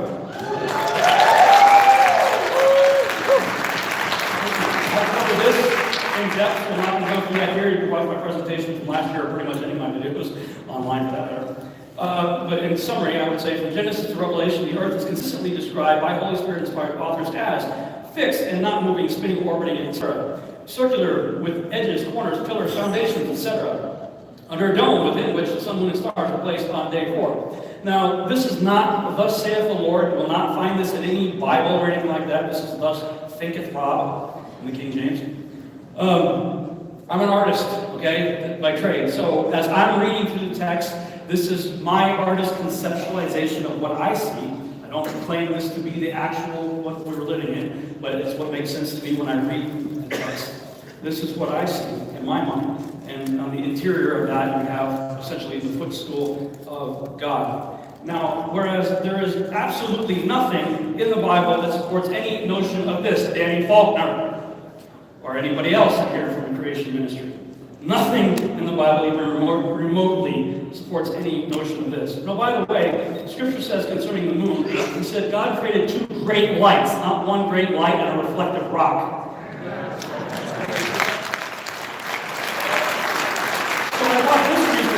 Online on Amazon, pretty cool, self-illuminating moon.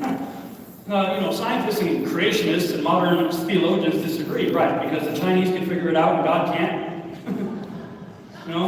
Self-illuminating moon with the shadow craters and everything. Pretty cool. Get it, $20 on Amazon. All right, this is the bulk of my presentation right here. Most of your typical top X reasons videos are easy to debunk. How many of you have seen videos like the one at the top right here on YouTube? Top 10 reasons why we know the Earth is round. Well, first of all, round doesn't just apply to a globe. I see a bunch of people sitting at round tables right here. So you need to lose that word. The video I'm going to show you, it took me a long time to do this. When I first started looking into this, long before I ever committed to what I believe now, I looked at these videos. I mean, like everybody else, I started out as a skeptic. I'm going to disprove this, start looking for videos and stuff, easy things to prove that the Earth's a globe, right? So you do a Google search, and that's one of the videos that pops up. It's got several million views. Top 10 reasons why we know the Earth is round. Back in 2015, early in 2015, I watched that video, and even before even considering becoming a flat earther, I thought, wow, I could easily debunk all of those. Not even being committed. So your top 10 reasons aren't that impressive. So what I did was I sat down, and I know a lot of others did the same thing. I started to show how they're easily debunked and did videos on it. And of course, brevity's never been my strong point. If you look up my videos, I got a playlist of the top 10 reasons. Somebody else, Seventh Day Truth Seeker, combined all my videos and came out to over 6 hours long. So I took those 6 hours and did my best to try to distill it down for something that I can use in this presentation. So for the next 45 minutes, you're going to see a condensed version of my debunking the top 10 reasons. If you want to see the rest of them, you've got 6 hours of time. You can watch the longer one on my YouTube channel. So here we go, debunking the top 10 reasons. Number 10. All the other planets and stars we've ever seen are round, and there's no reason to indicate that the Earth should be any different. Okay, that's an interesting assumption, but it's not proof. It's like looking at a pool table and saying, wow, all the billiard balls are spherical. Well, that means the table must be too. Or looking up and seeing the lights overhead. Oh, the light bulbs are spherical, therefore the table must be too. No, that's not proof of anything. Number 9. Time zones. Day and night happen at different times at different places on Earth. In fact, it's always day somewhere and night somewhere else. Okay, time zones. I think part of the problem is people who come from a spinning heliocentric globular Earth model, as soon as they hear flat, they just try to squish the Earth into a pancake and keep everything else the way it is in the heliocentric globular Earth model. Meaning, okay, now you this flat disk inside a solar system. And they try to apply the dynamics of the solar system and a massively huge sun 93 million miles away, over a flat Earth, and apply what they know in that paradigm to this paradigm. Well, that doesn't work. If we're on a circular, still flat Earth set on pillars under a dome within which the sun, moon, and stars are placed on day 4, according to the Bible, then the sun and moon are what's moving, and the stars are moving, not the Earth, and therefore they are a lot closer and a lot smaller. So I created this animation. You guys have probably seen this. A lot of people have used it in their videos and stuff like that. It got mirrored. Now, I stated right from the start that this was not meant to be to scale. This one's a little better. I still think the sun may be a little bit too big, but you see the sun going over the equator here at an altitude of approximately 3,000 miles, according to this scale right here.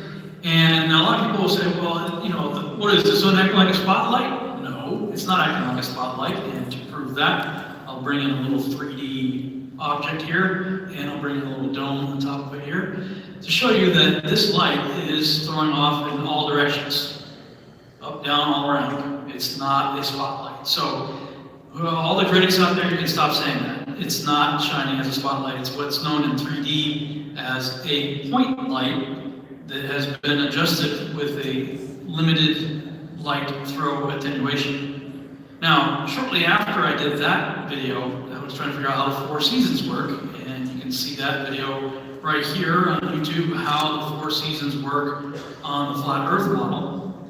And that one was really interesting.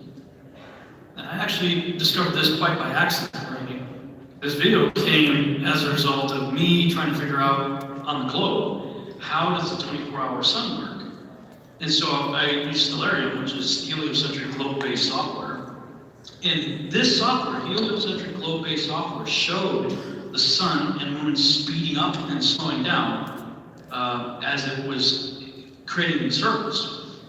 And I just thought, geez, I wonder what that would look like on the flat Earth map, or AE map. So I just superimposed it on that, and then I just flipped it horizontally because I'm looking down instead of looking up. And it actually showed the sun and moon going between the tropics and slowing down when it gets in the northern so-called hemisphere and speeding up when it gets in the southern hemisphere. But of course the critics look at this and they ask a reasonable question. Does it change speeds? Because the circle's bigger out here in the wintertime going around the Tropic of Capricorn. So what is speeding the sun up and then slowing it back down? It was constantly changing directions and speeds with your model. Yes, it was. Again, heliocentric globe-based software created that.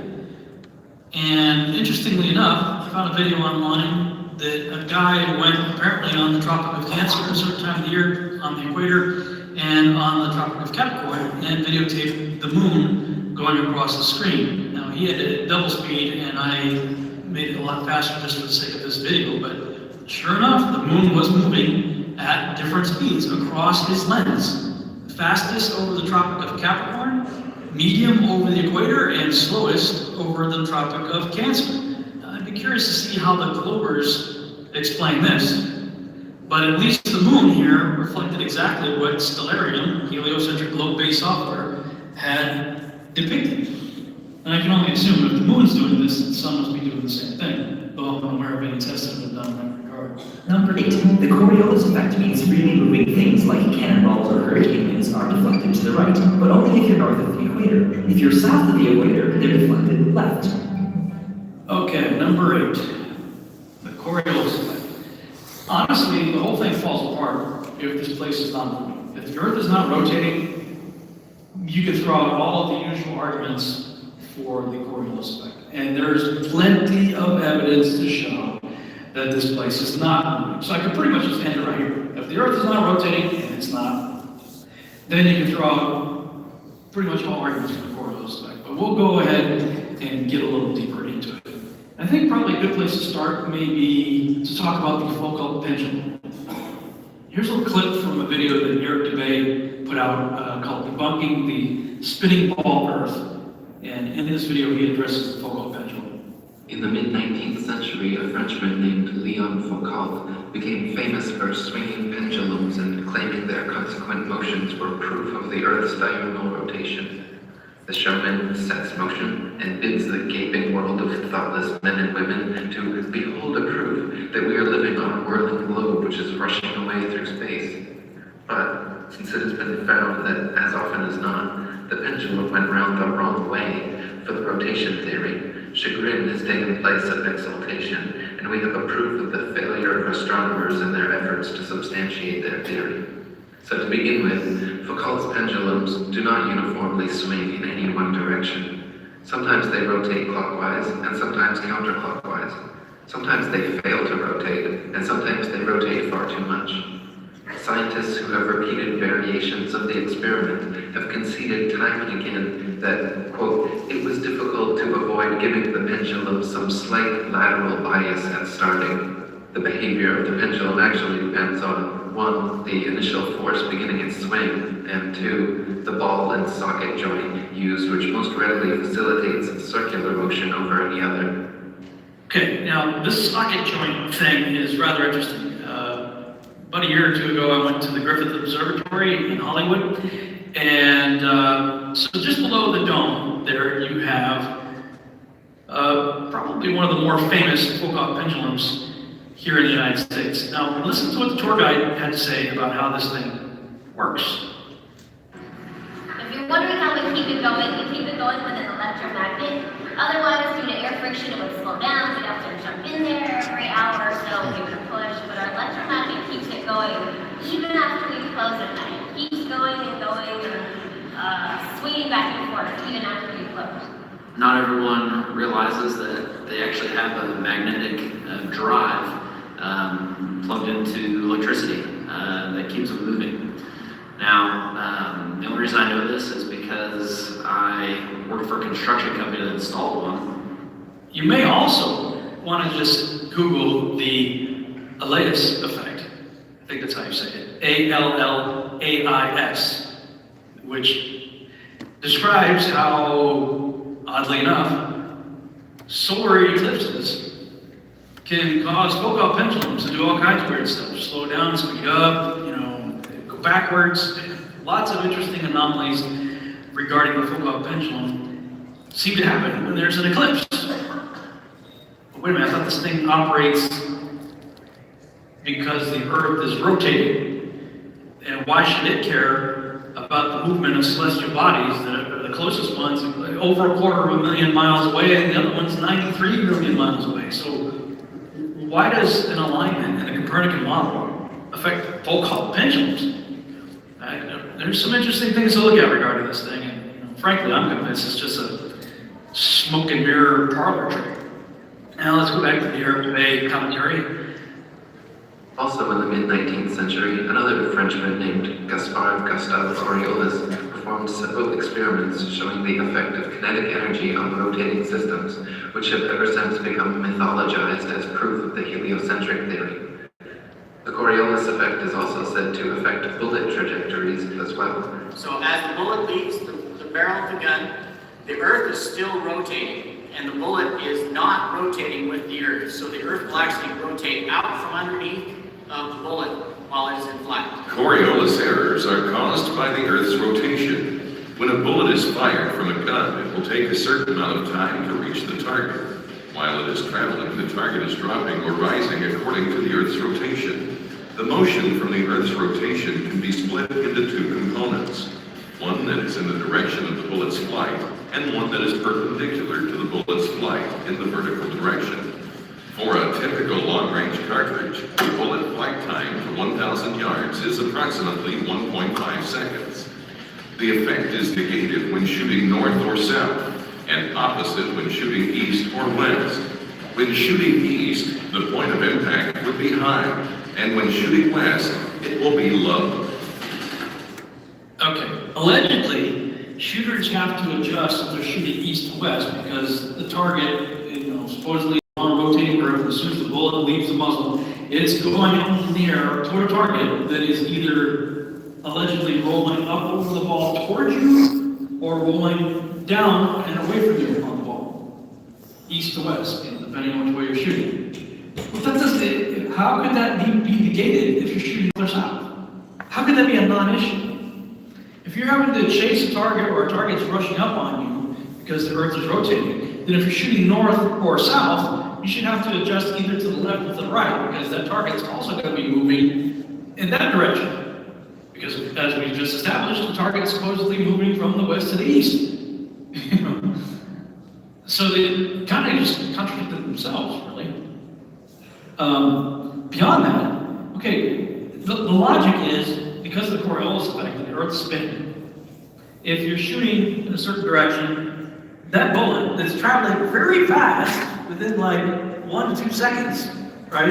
If that, really fast, is going so fast from the muzzle of the weapon to the target, the Earth moves so fast underneath that speedy bullet that you have to adjust to compensate it for it. And yet I could hover a helicopter for a half hour and the next thing didn't show up. The Earth is rotating so fast that a long-range shooter has to compensate so his bullet lands on target, without missing it because it rolled away from him. Then airplane and helicopter pilots or frisbee and football throwers should have some major problems because that stuff's going a lot slower than a bullet. Why does the Coriolis effect affect most storms, but not all? It is true that hurricanes rotate one way in the so-called northern hemisphere and another way in the so-called southern hemisphere. But we've just established that the Earth is not rotating. So whatever is going on, it has nothing to do with the Earth's rotation. And I'm just going to put this forward for some consideration. I saw a video that Carly Sunshine put out where this woman just took like a plate and moved it across a pool, and it created these vortexes. They were spinning in opposite directions and went all the way across the pool. So could it be that there is an ether that Tesla and many others believed in for a long time, until Einstein came along and came up with a bunch of math problems to nullify the ether? That if there is some sort of medium through which the sun and moon are going, then maybe as these heavenly luminaries go through this ether, perhaps it creates some sort of current which makes the winds flow in very specific ways on either side of the path of the sun and moon. So maybe it's just the movement of these heavenly bodies going through the ether that are creating vortexes that just so happen to spin one way if you're on the inside of the circle, and one way if you're on the outside. Either way, whatever's going on is affected by the equator. Maybe this is an easier way to visualize it. You see the sun moving along its happy path here. Ooh, it's creating in its wake opposite rotating vortexes as it goes.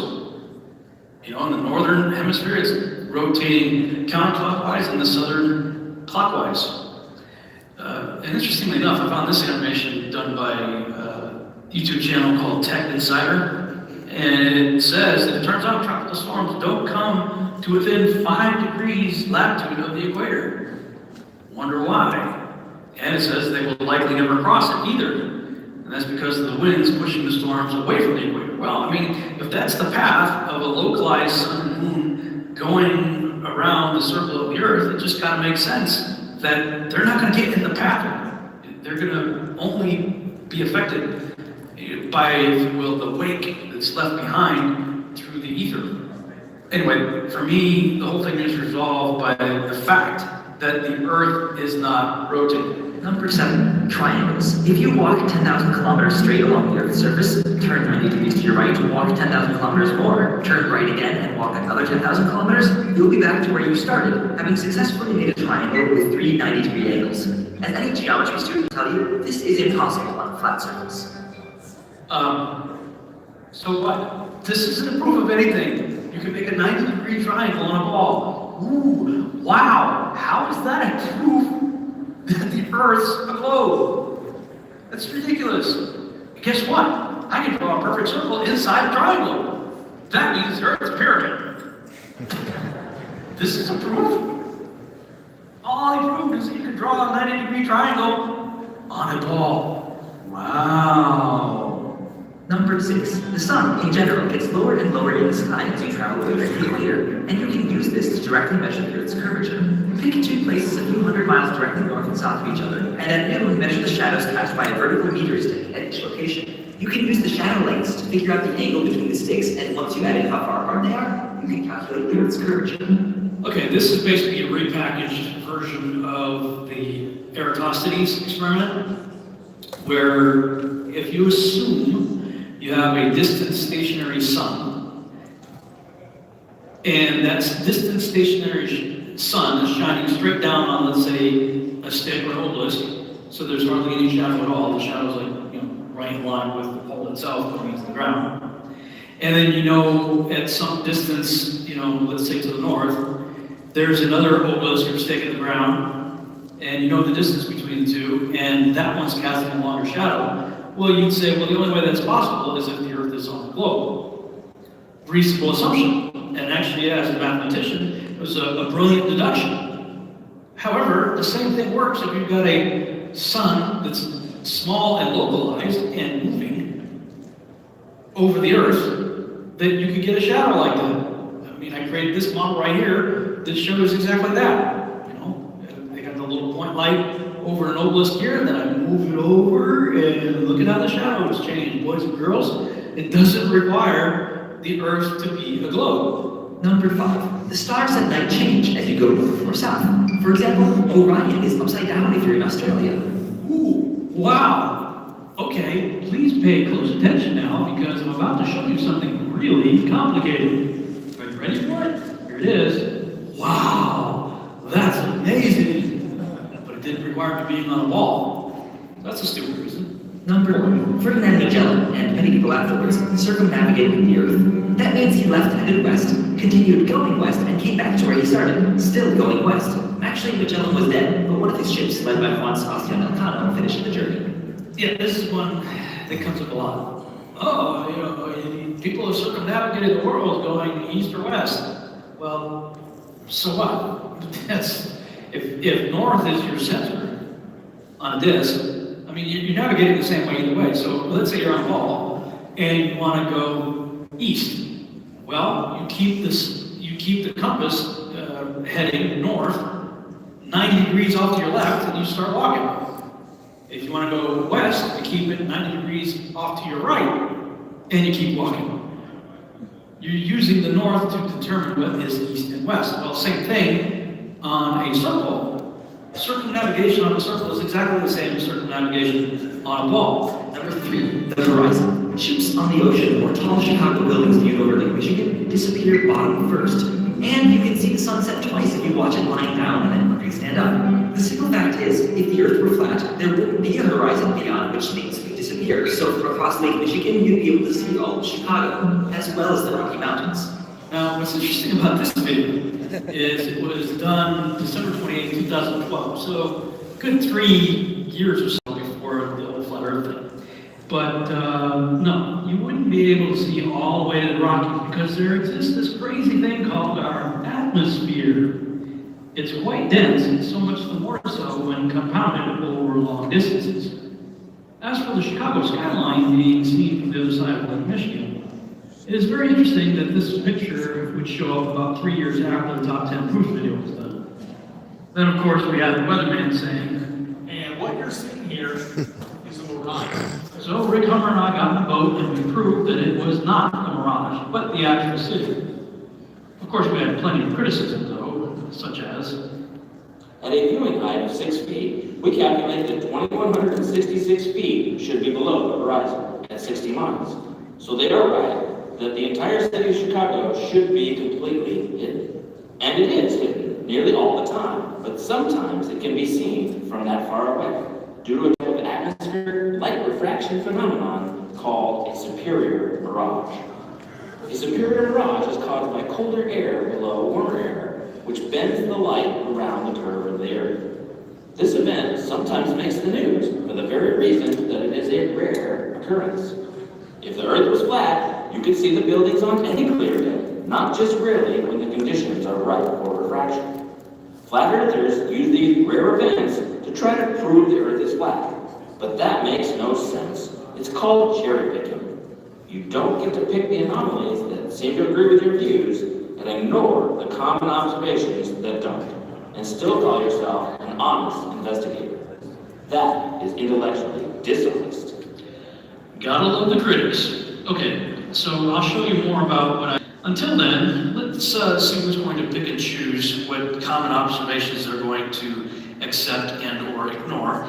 Here's an interesting video I saw online regarding a full day time-lapse revealing superior mirages. Now, this is quite extraordinary, actually. This is from skunkbayweather.com, September 7th, 2012. Notice the buildings and the shoreline here over on the left.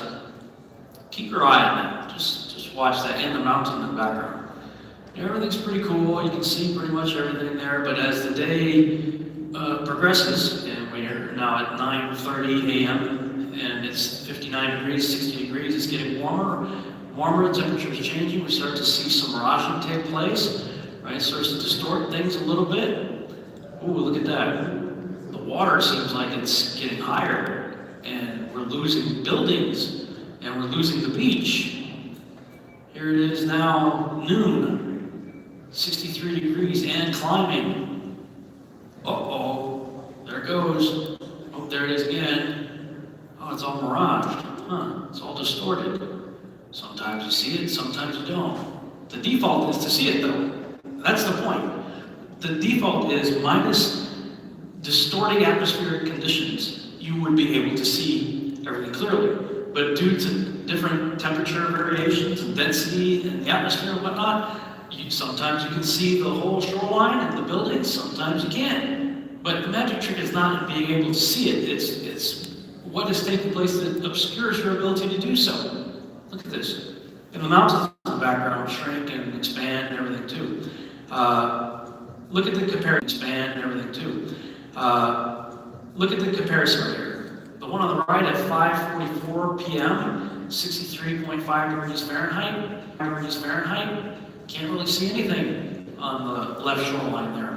And on the left at 9:43 a.m., when it was 59 degrees Fahrenheit, we could see the shoreline, we could see buildings, trees, all kinds of stuff.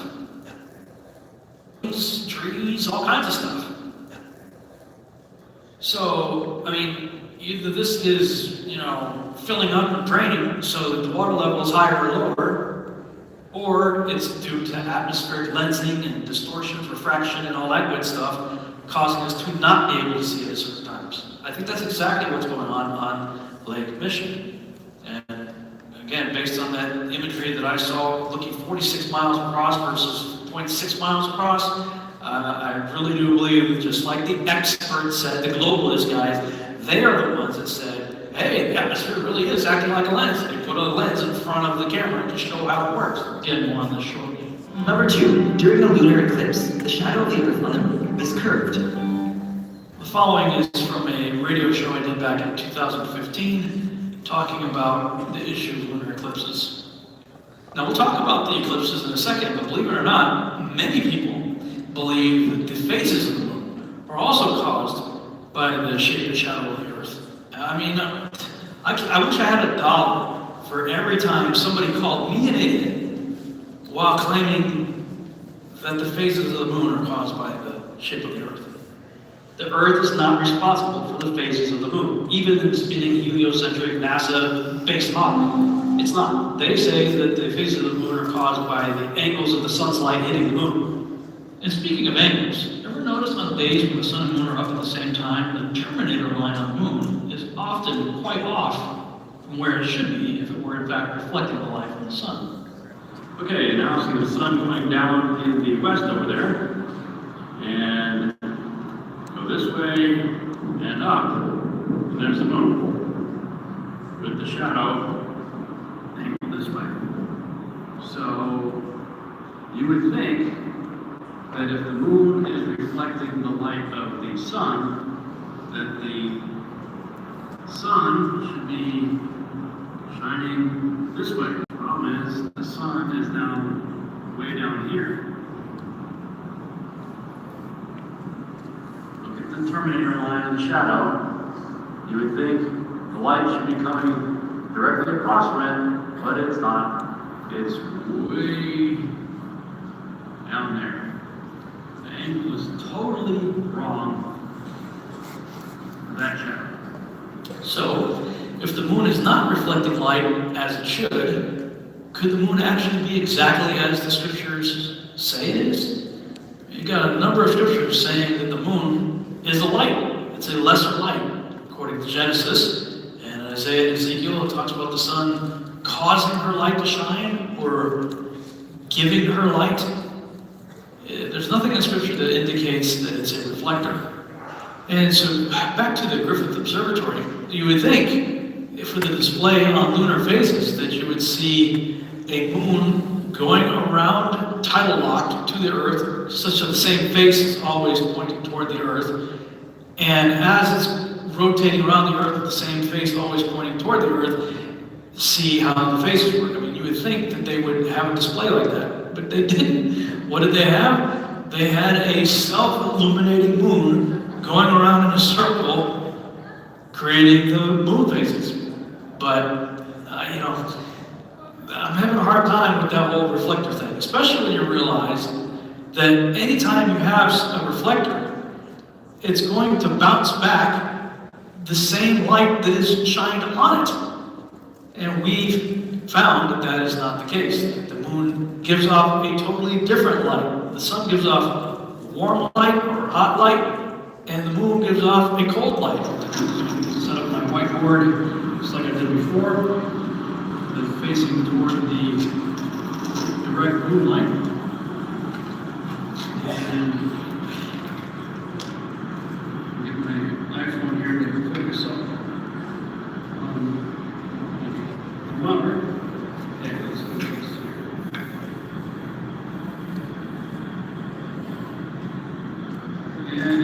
80.9 degrees in direct moonlight. And shooting underneath here,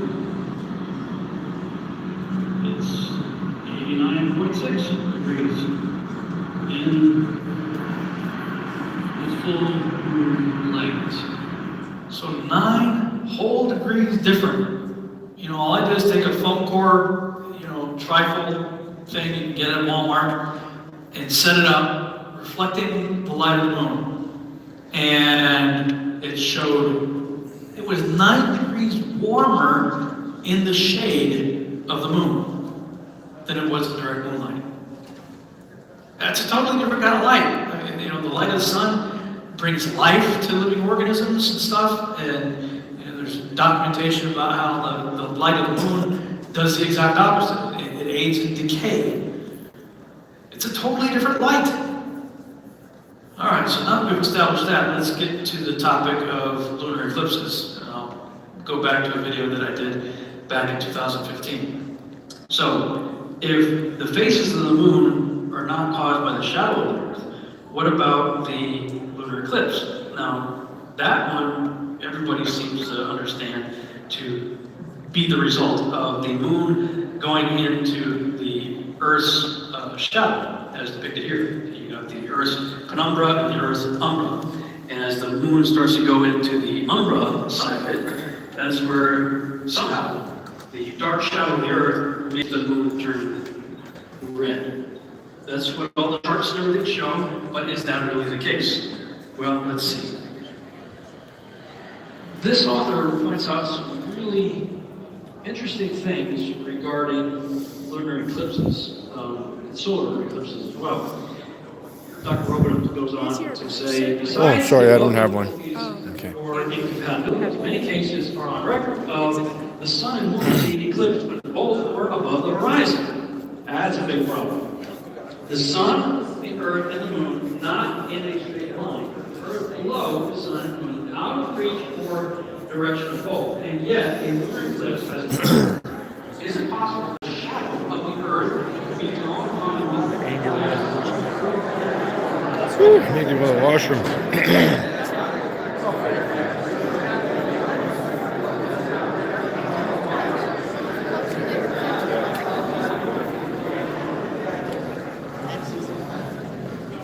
I think I'm just going to take a break here, guys. I think Rob Skiba is going to be done with his presentation there. I'll probably take a break, I'm assuming. And we'll go from there. And I'll go from, try to do some live streaming in a bit here. Thanks for tuning in, guys. And we'll, I don't know what's going on here. Hey, how you doing? Good, good. Need to, maybe unless I set the phone down for a second, I have to go to the washroom here. Just give me 1 second here, guys, okay?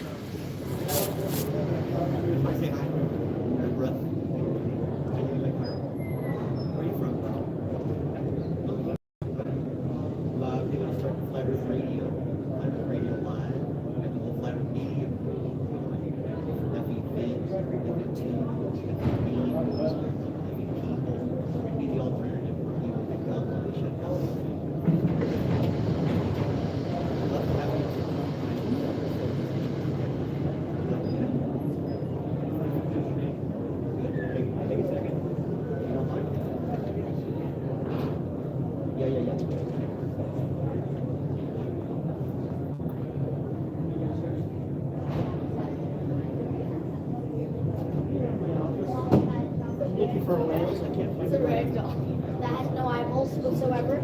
Oh yeah.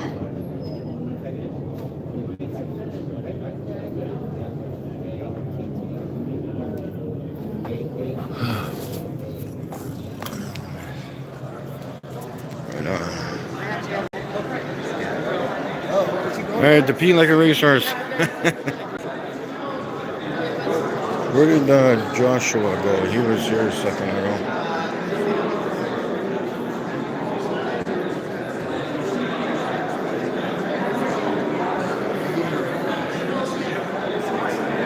Actually, I'll go into the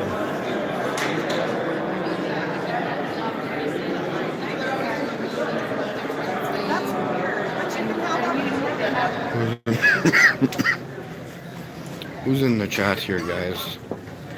See who's out front here. Is that Patricia? Probably.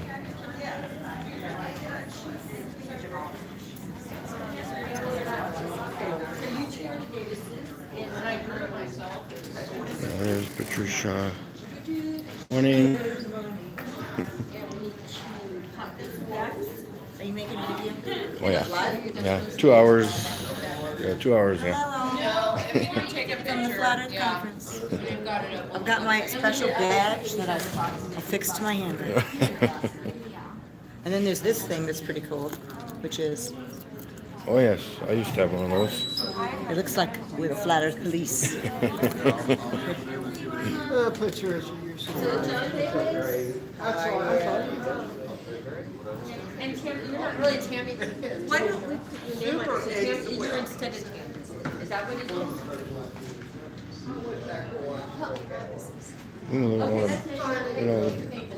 There are a few stacks there.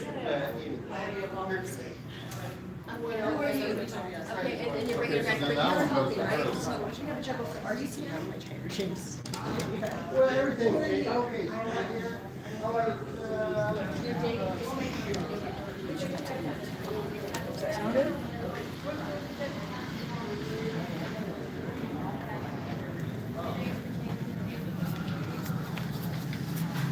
Jaron.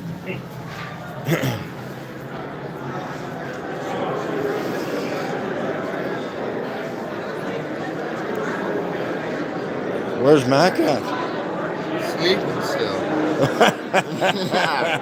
He's all. I know, we're in bed at like, I don't know, 2. Yeah? Something like that. Like, I was in our room at like 1, and then me and Wow. you talked till like 2, and then went to sleep. But Yeah. Wow. I got up at 7, and he's fucking still snoring. You should give me the key. I'll go jump on his bed. Don't wake him up here. Really? Yeah. I'll film it. What's room is it? 1:30. 1:30? Okay, guys, we're gonna go wake up Mac. 1:30. This is gonna be hilarious. We're gonna go jump on Mac's bed. Hopefully he doesn't punch me out.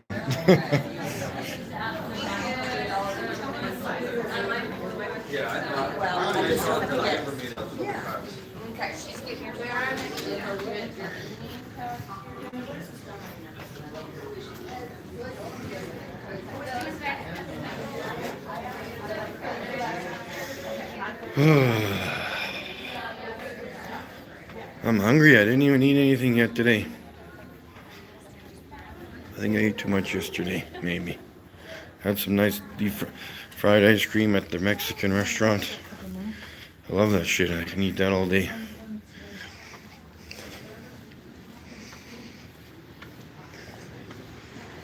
I hope Mac doesn't get mad at me. This is gonna be funny. Hopefully he's still sleeping. I'll throw a pillow at him or something. I'll pretend I'm housekeeping. Housekeeping? Can I give you a back rub? Housekeeping?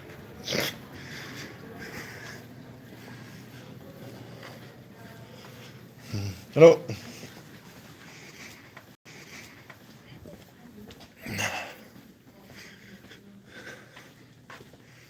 How's this? I don't even know how this battery's doing on this phone.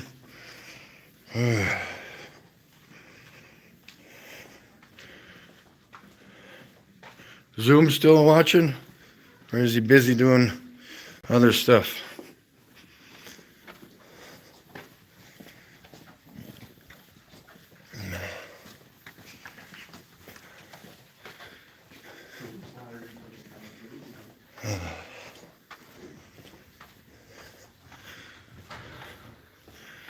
Yeah, all right.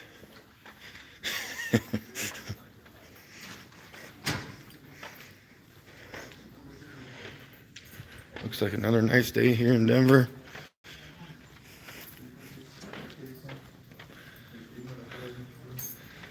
Oh, housekeeping does that now.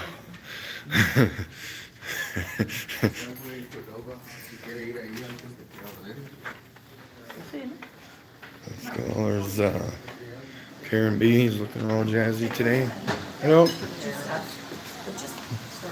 Yeah.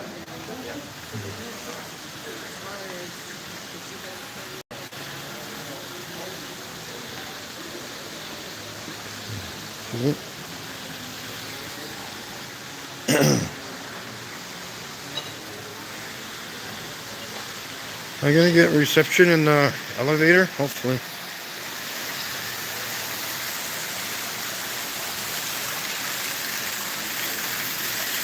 We gotta go wake my boss up.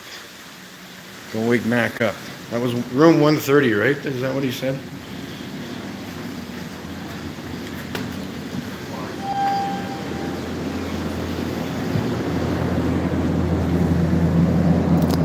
Guess I probably could have walked up, I guess.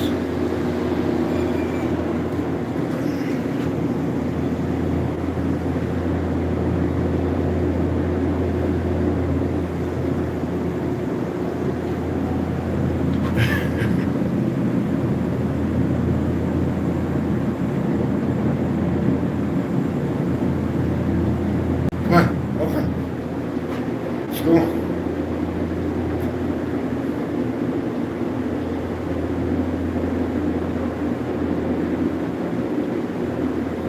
What the hell? There we go. The fucking door wasn't opening. Oh, 1:30. Not even on now. Okay, 125. Oops, wrong way.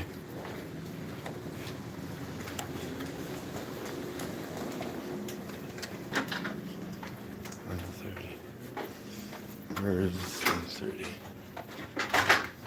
There he is. I was just coming to wake you up. Are you live streaming? Yeah. Yeah. He gave me the key. Oh, Adrian gave you the key for Yeah. so I can lock it. Oh, yeah. Okay, cool. Well, I was gonna come jump on your bed. Oh.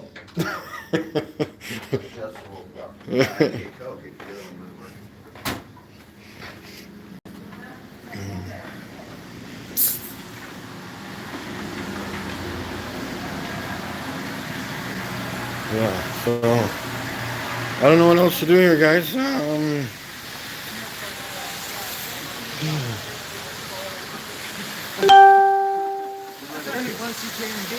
What's your subject, by the way?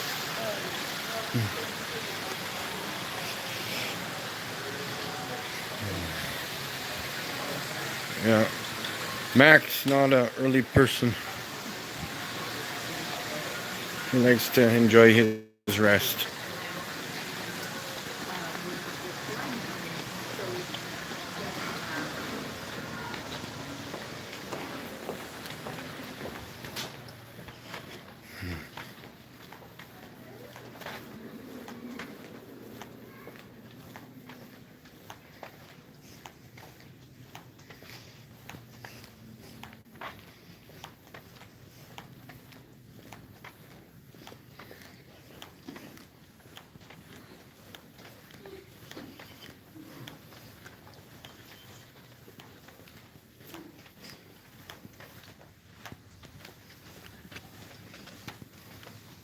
Live streaming right now. Yeah.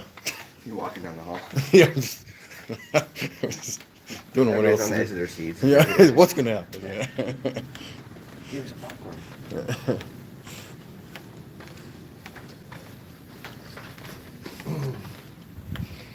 My stupid alarm didn't go off. Oh yeah. It's the beginning. I can't believe it. Oh wow. I'm always an early riser. I've been up since like 6. So. What It's supposed to be a little break right now, right? Oh yeah, I think probably yeah by now. Hey, Flat Earth Comic, what's happening?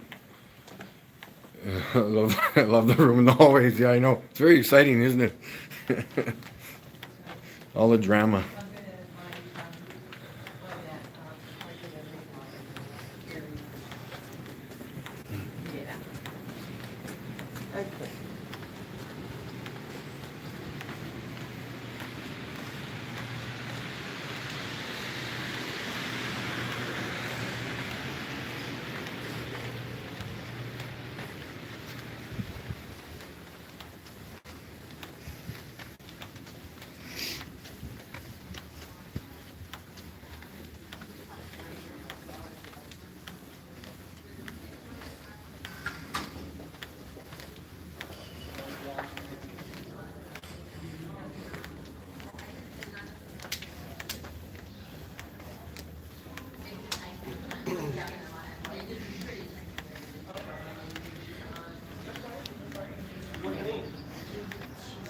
guys been flat earthers? 2 years about, yeah. 2 years? Yeah. That calming camera doesn't do it. Would you be willing to do an interview with me? Yeah. Did you hear me? The calming camera physical. Just want to make sure you hear me. All right. You have I do it later, but my market is kind of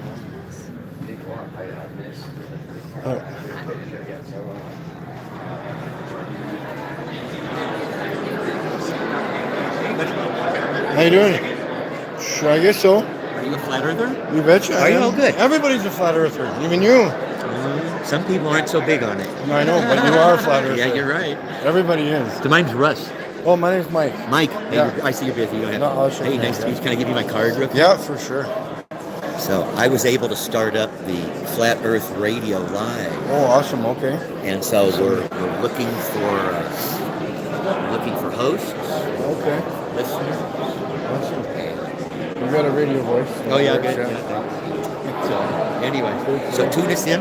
We'd Yeah, love to I have will. for you to be able to join our email list. Do you like email and stuff like that? Yeah, probably. Yeah, you know. Could we join? Would you like to? Yeah, would you take a second right now? Sure, I can do that. Here's. Here we come, and then we'll just go to the bottom here. Get me an interview. Yeah, right. Well, you got to be here to be an interview. Flat Earth Comic, he's a good man. Stuff on the table, huh?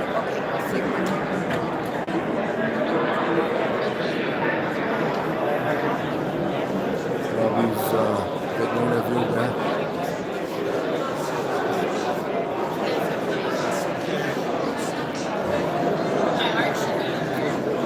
There it is. You want to type it in, or do you want me to? Oh, you can type it in. All right. 653. Oh, sorry. Area. Area.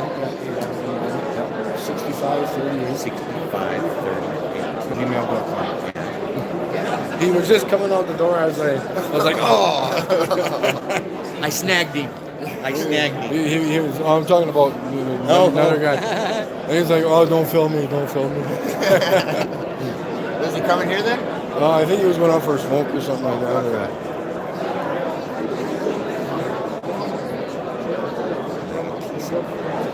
I'm trying to get my IT guy to turn this stupid thing off right now.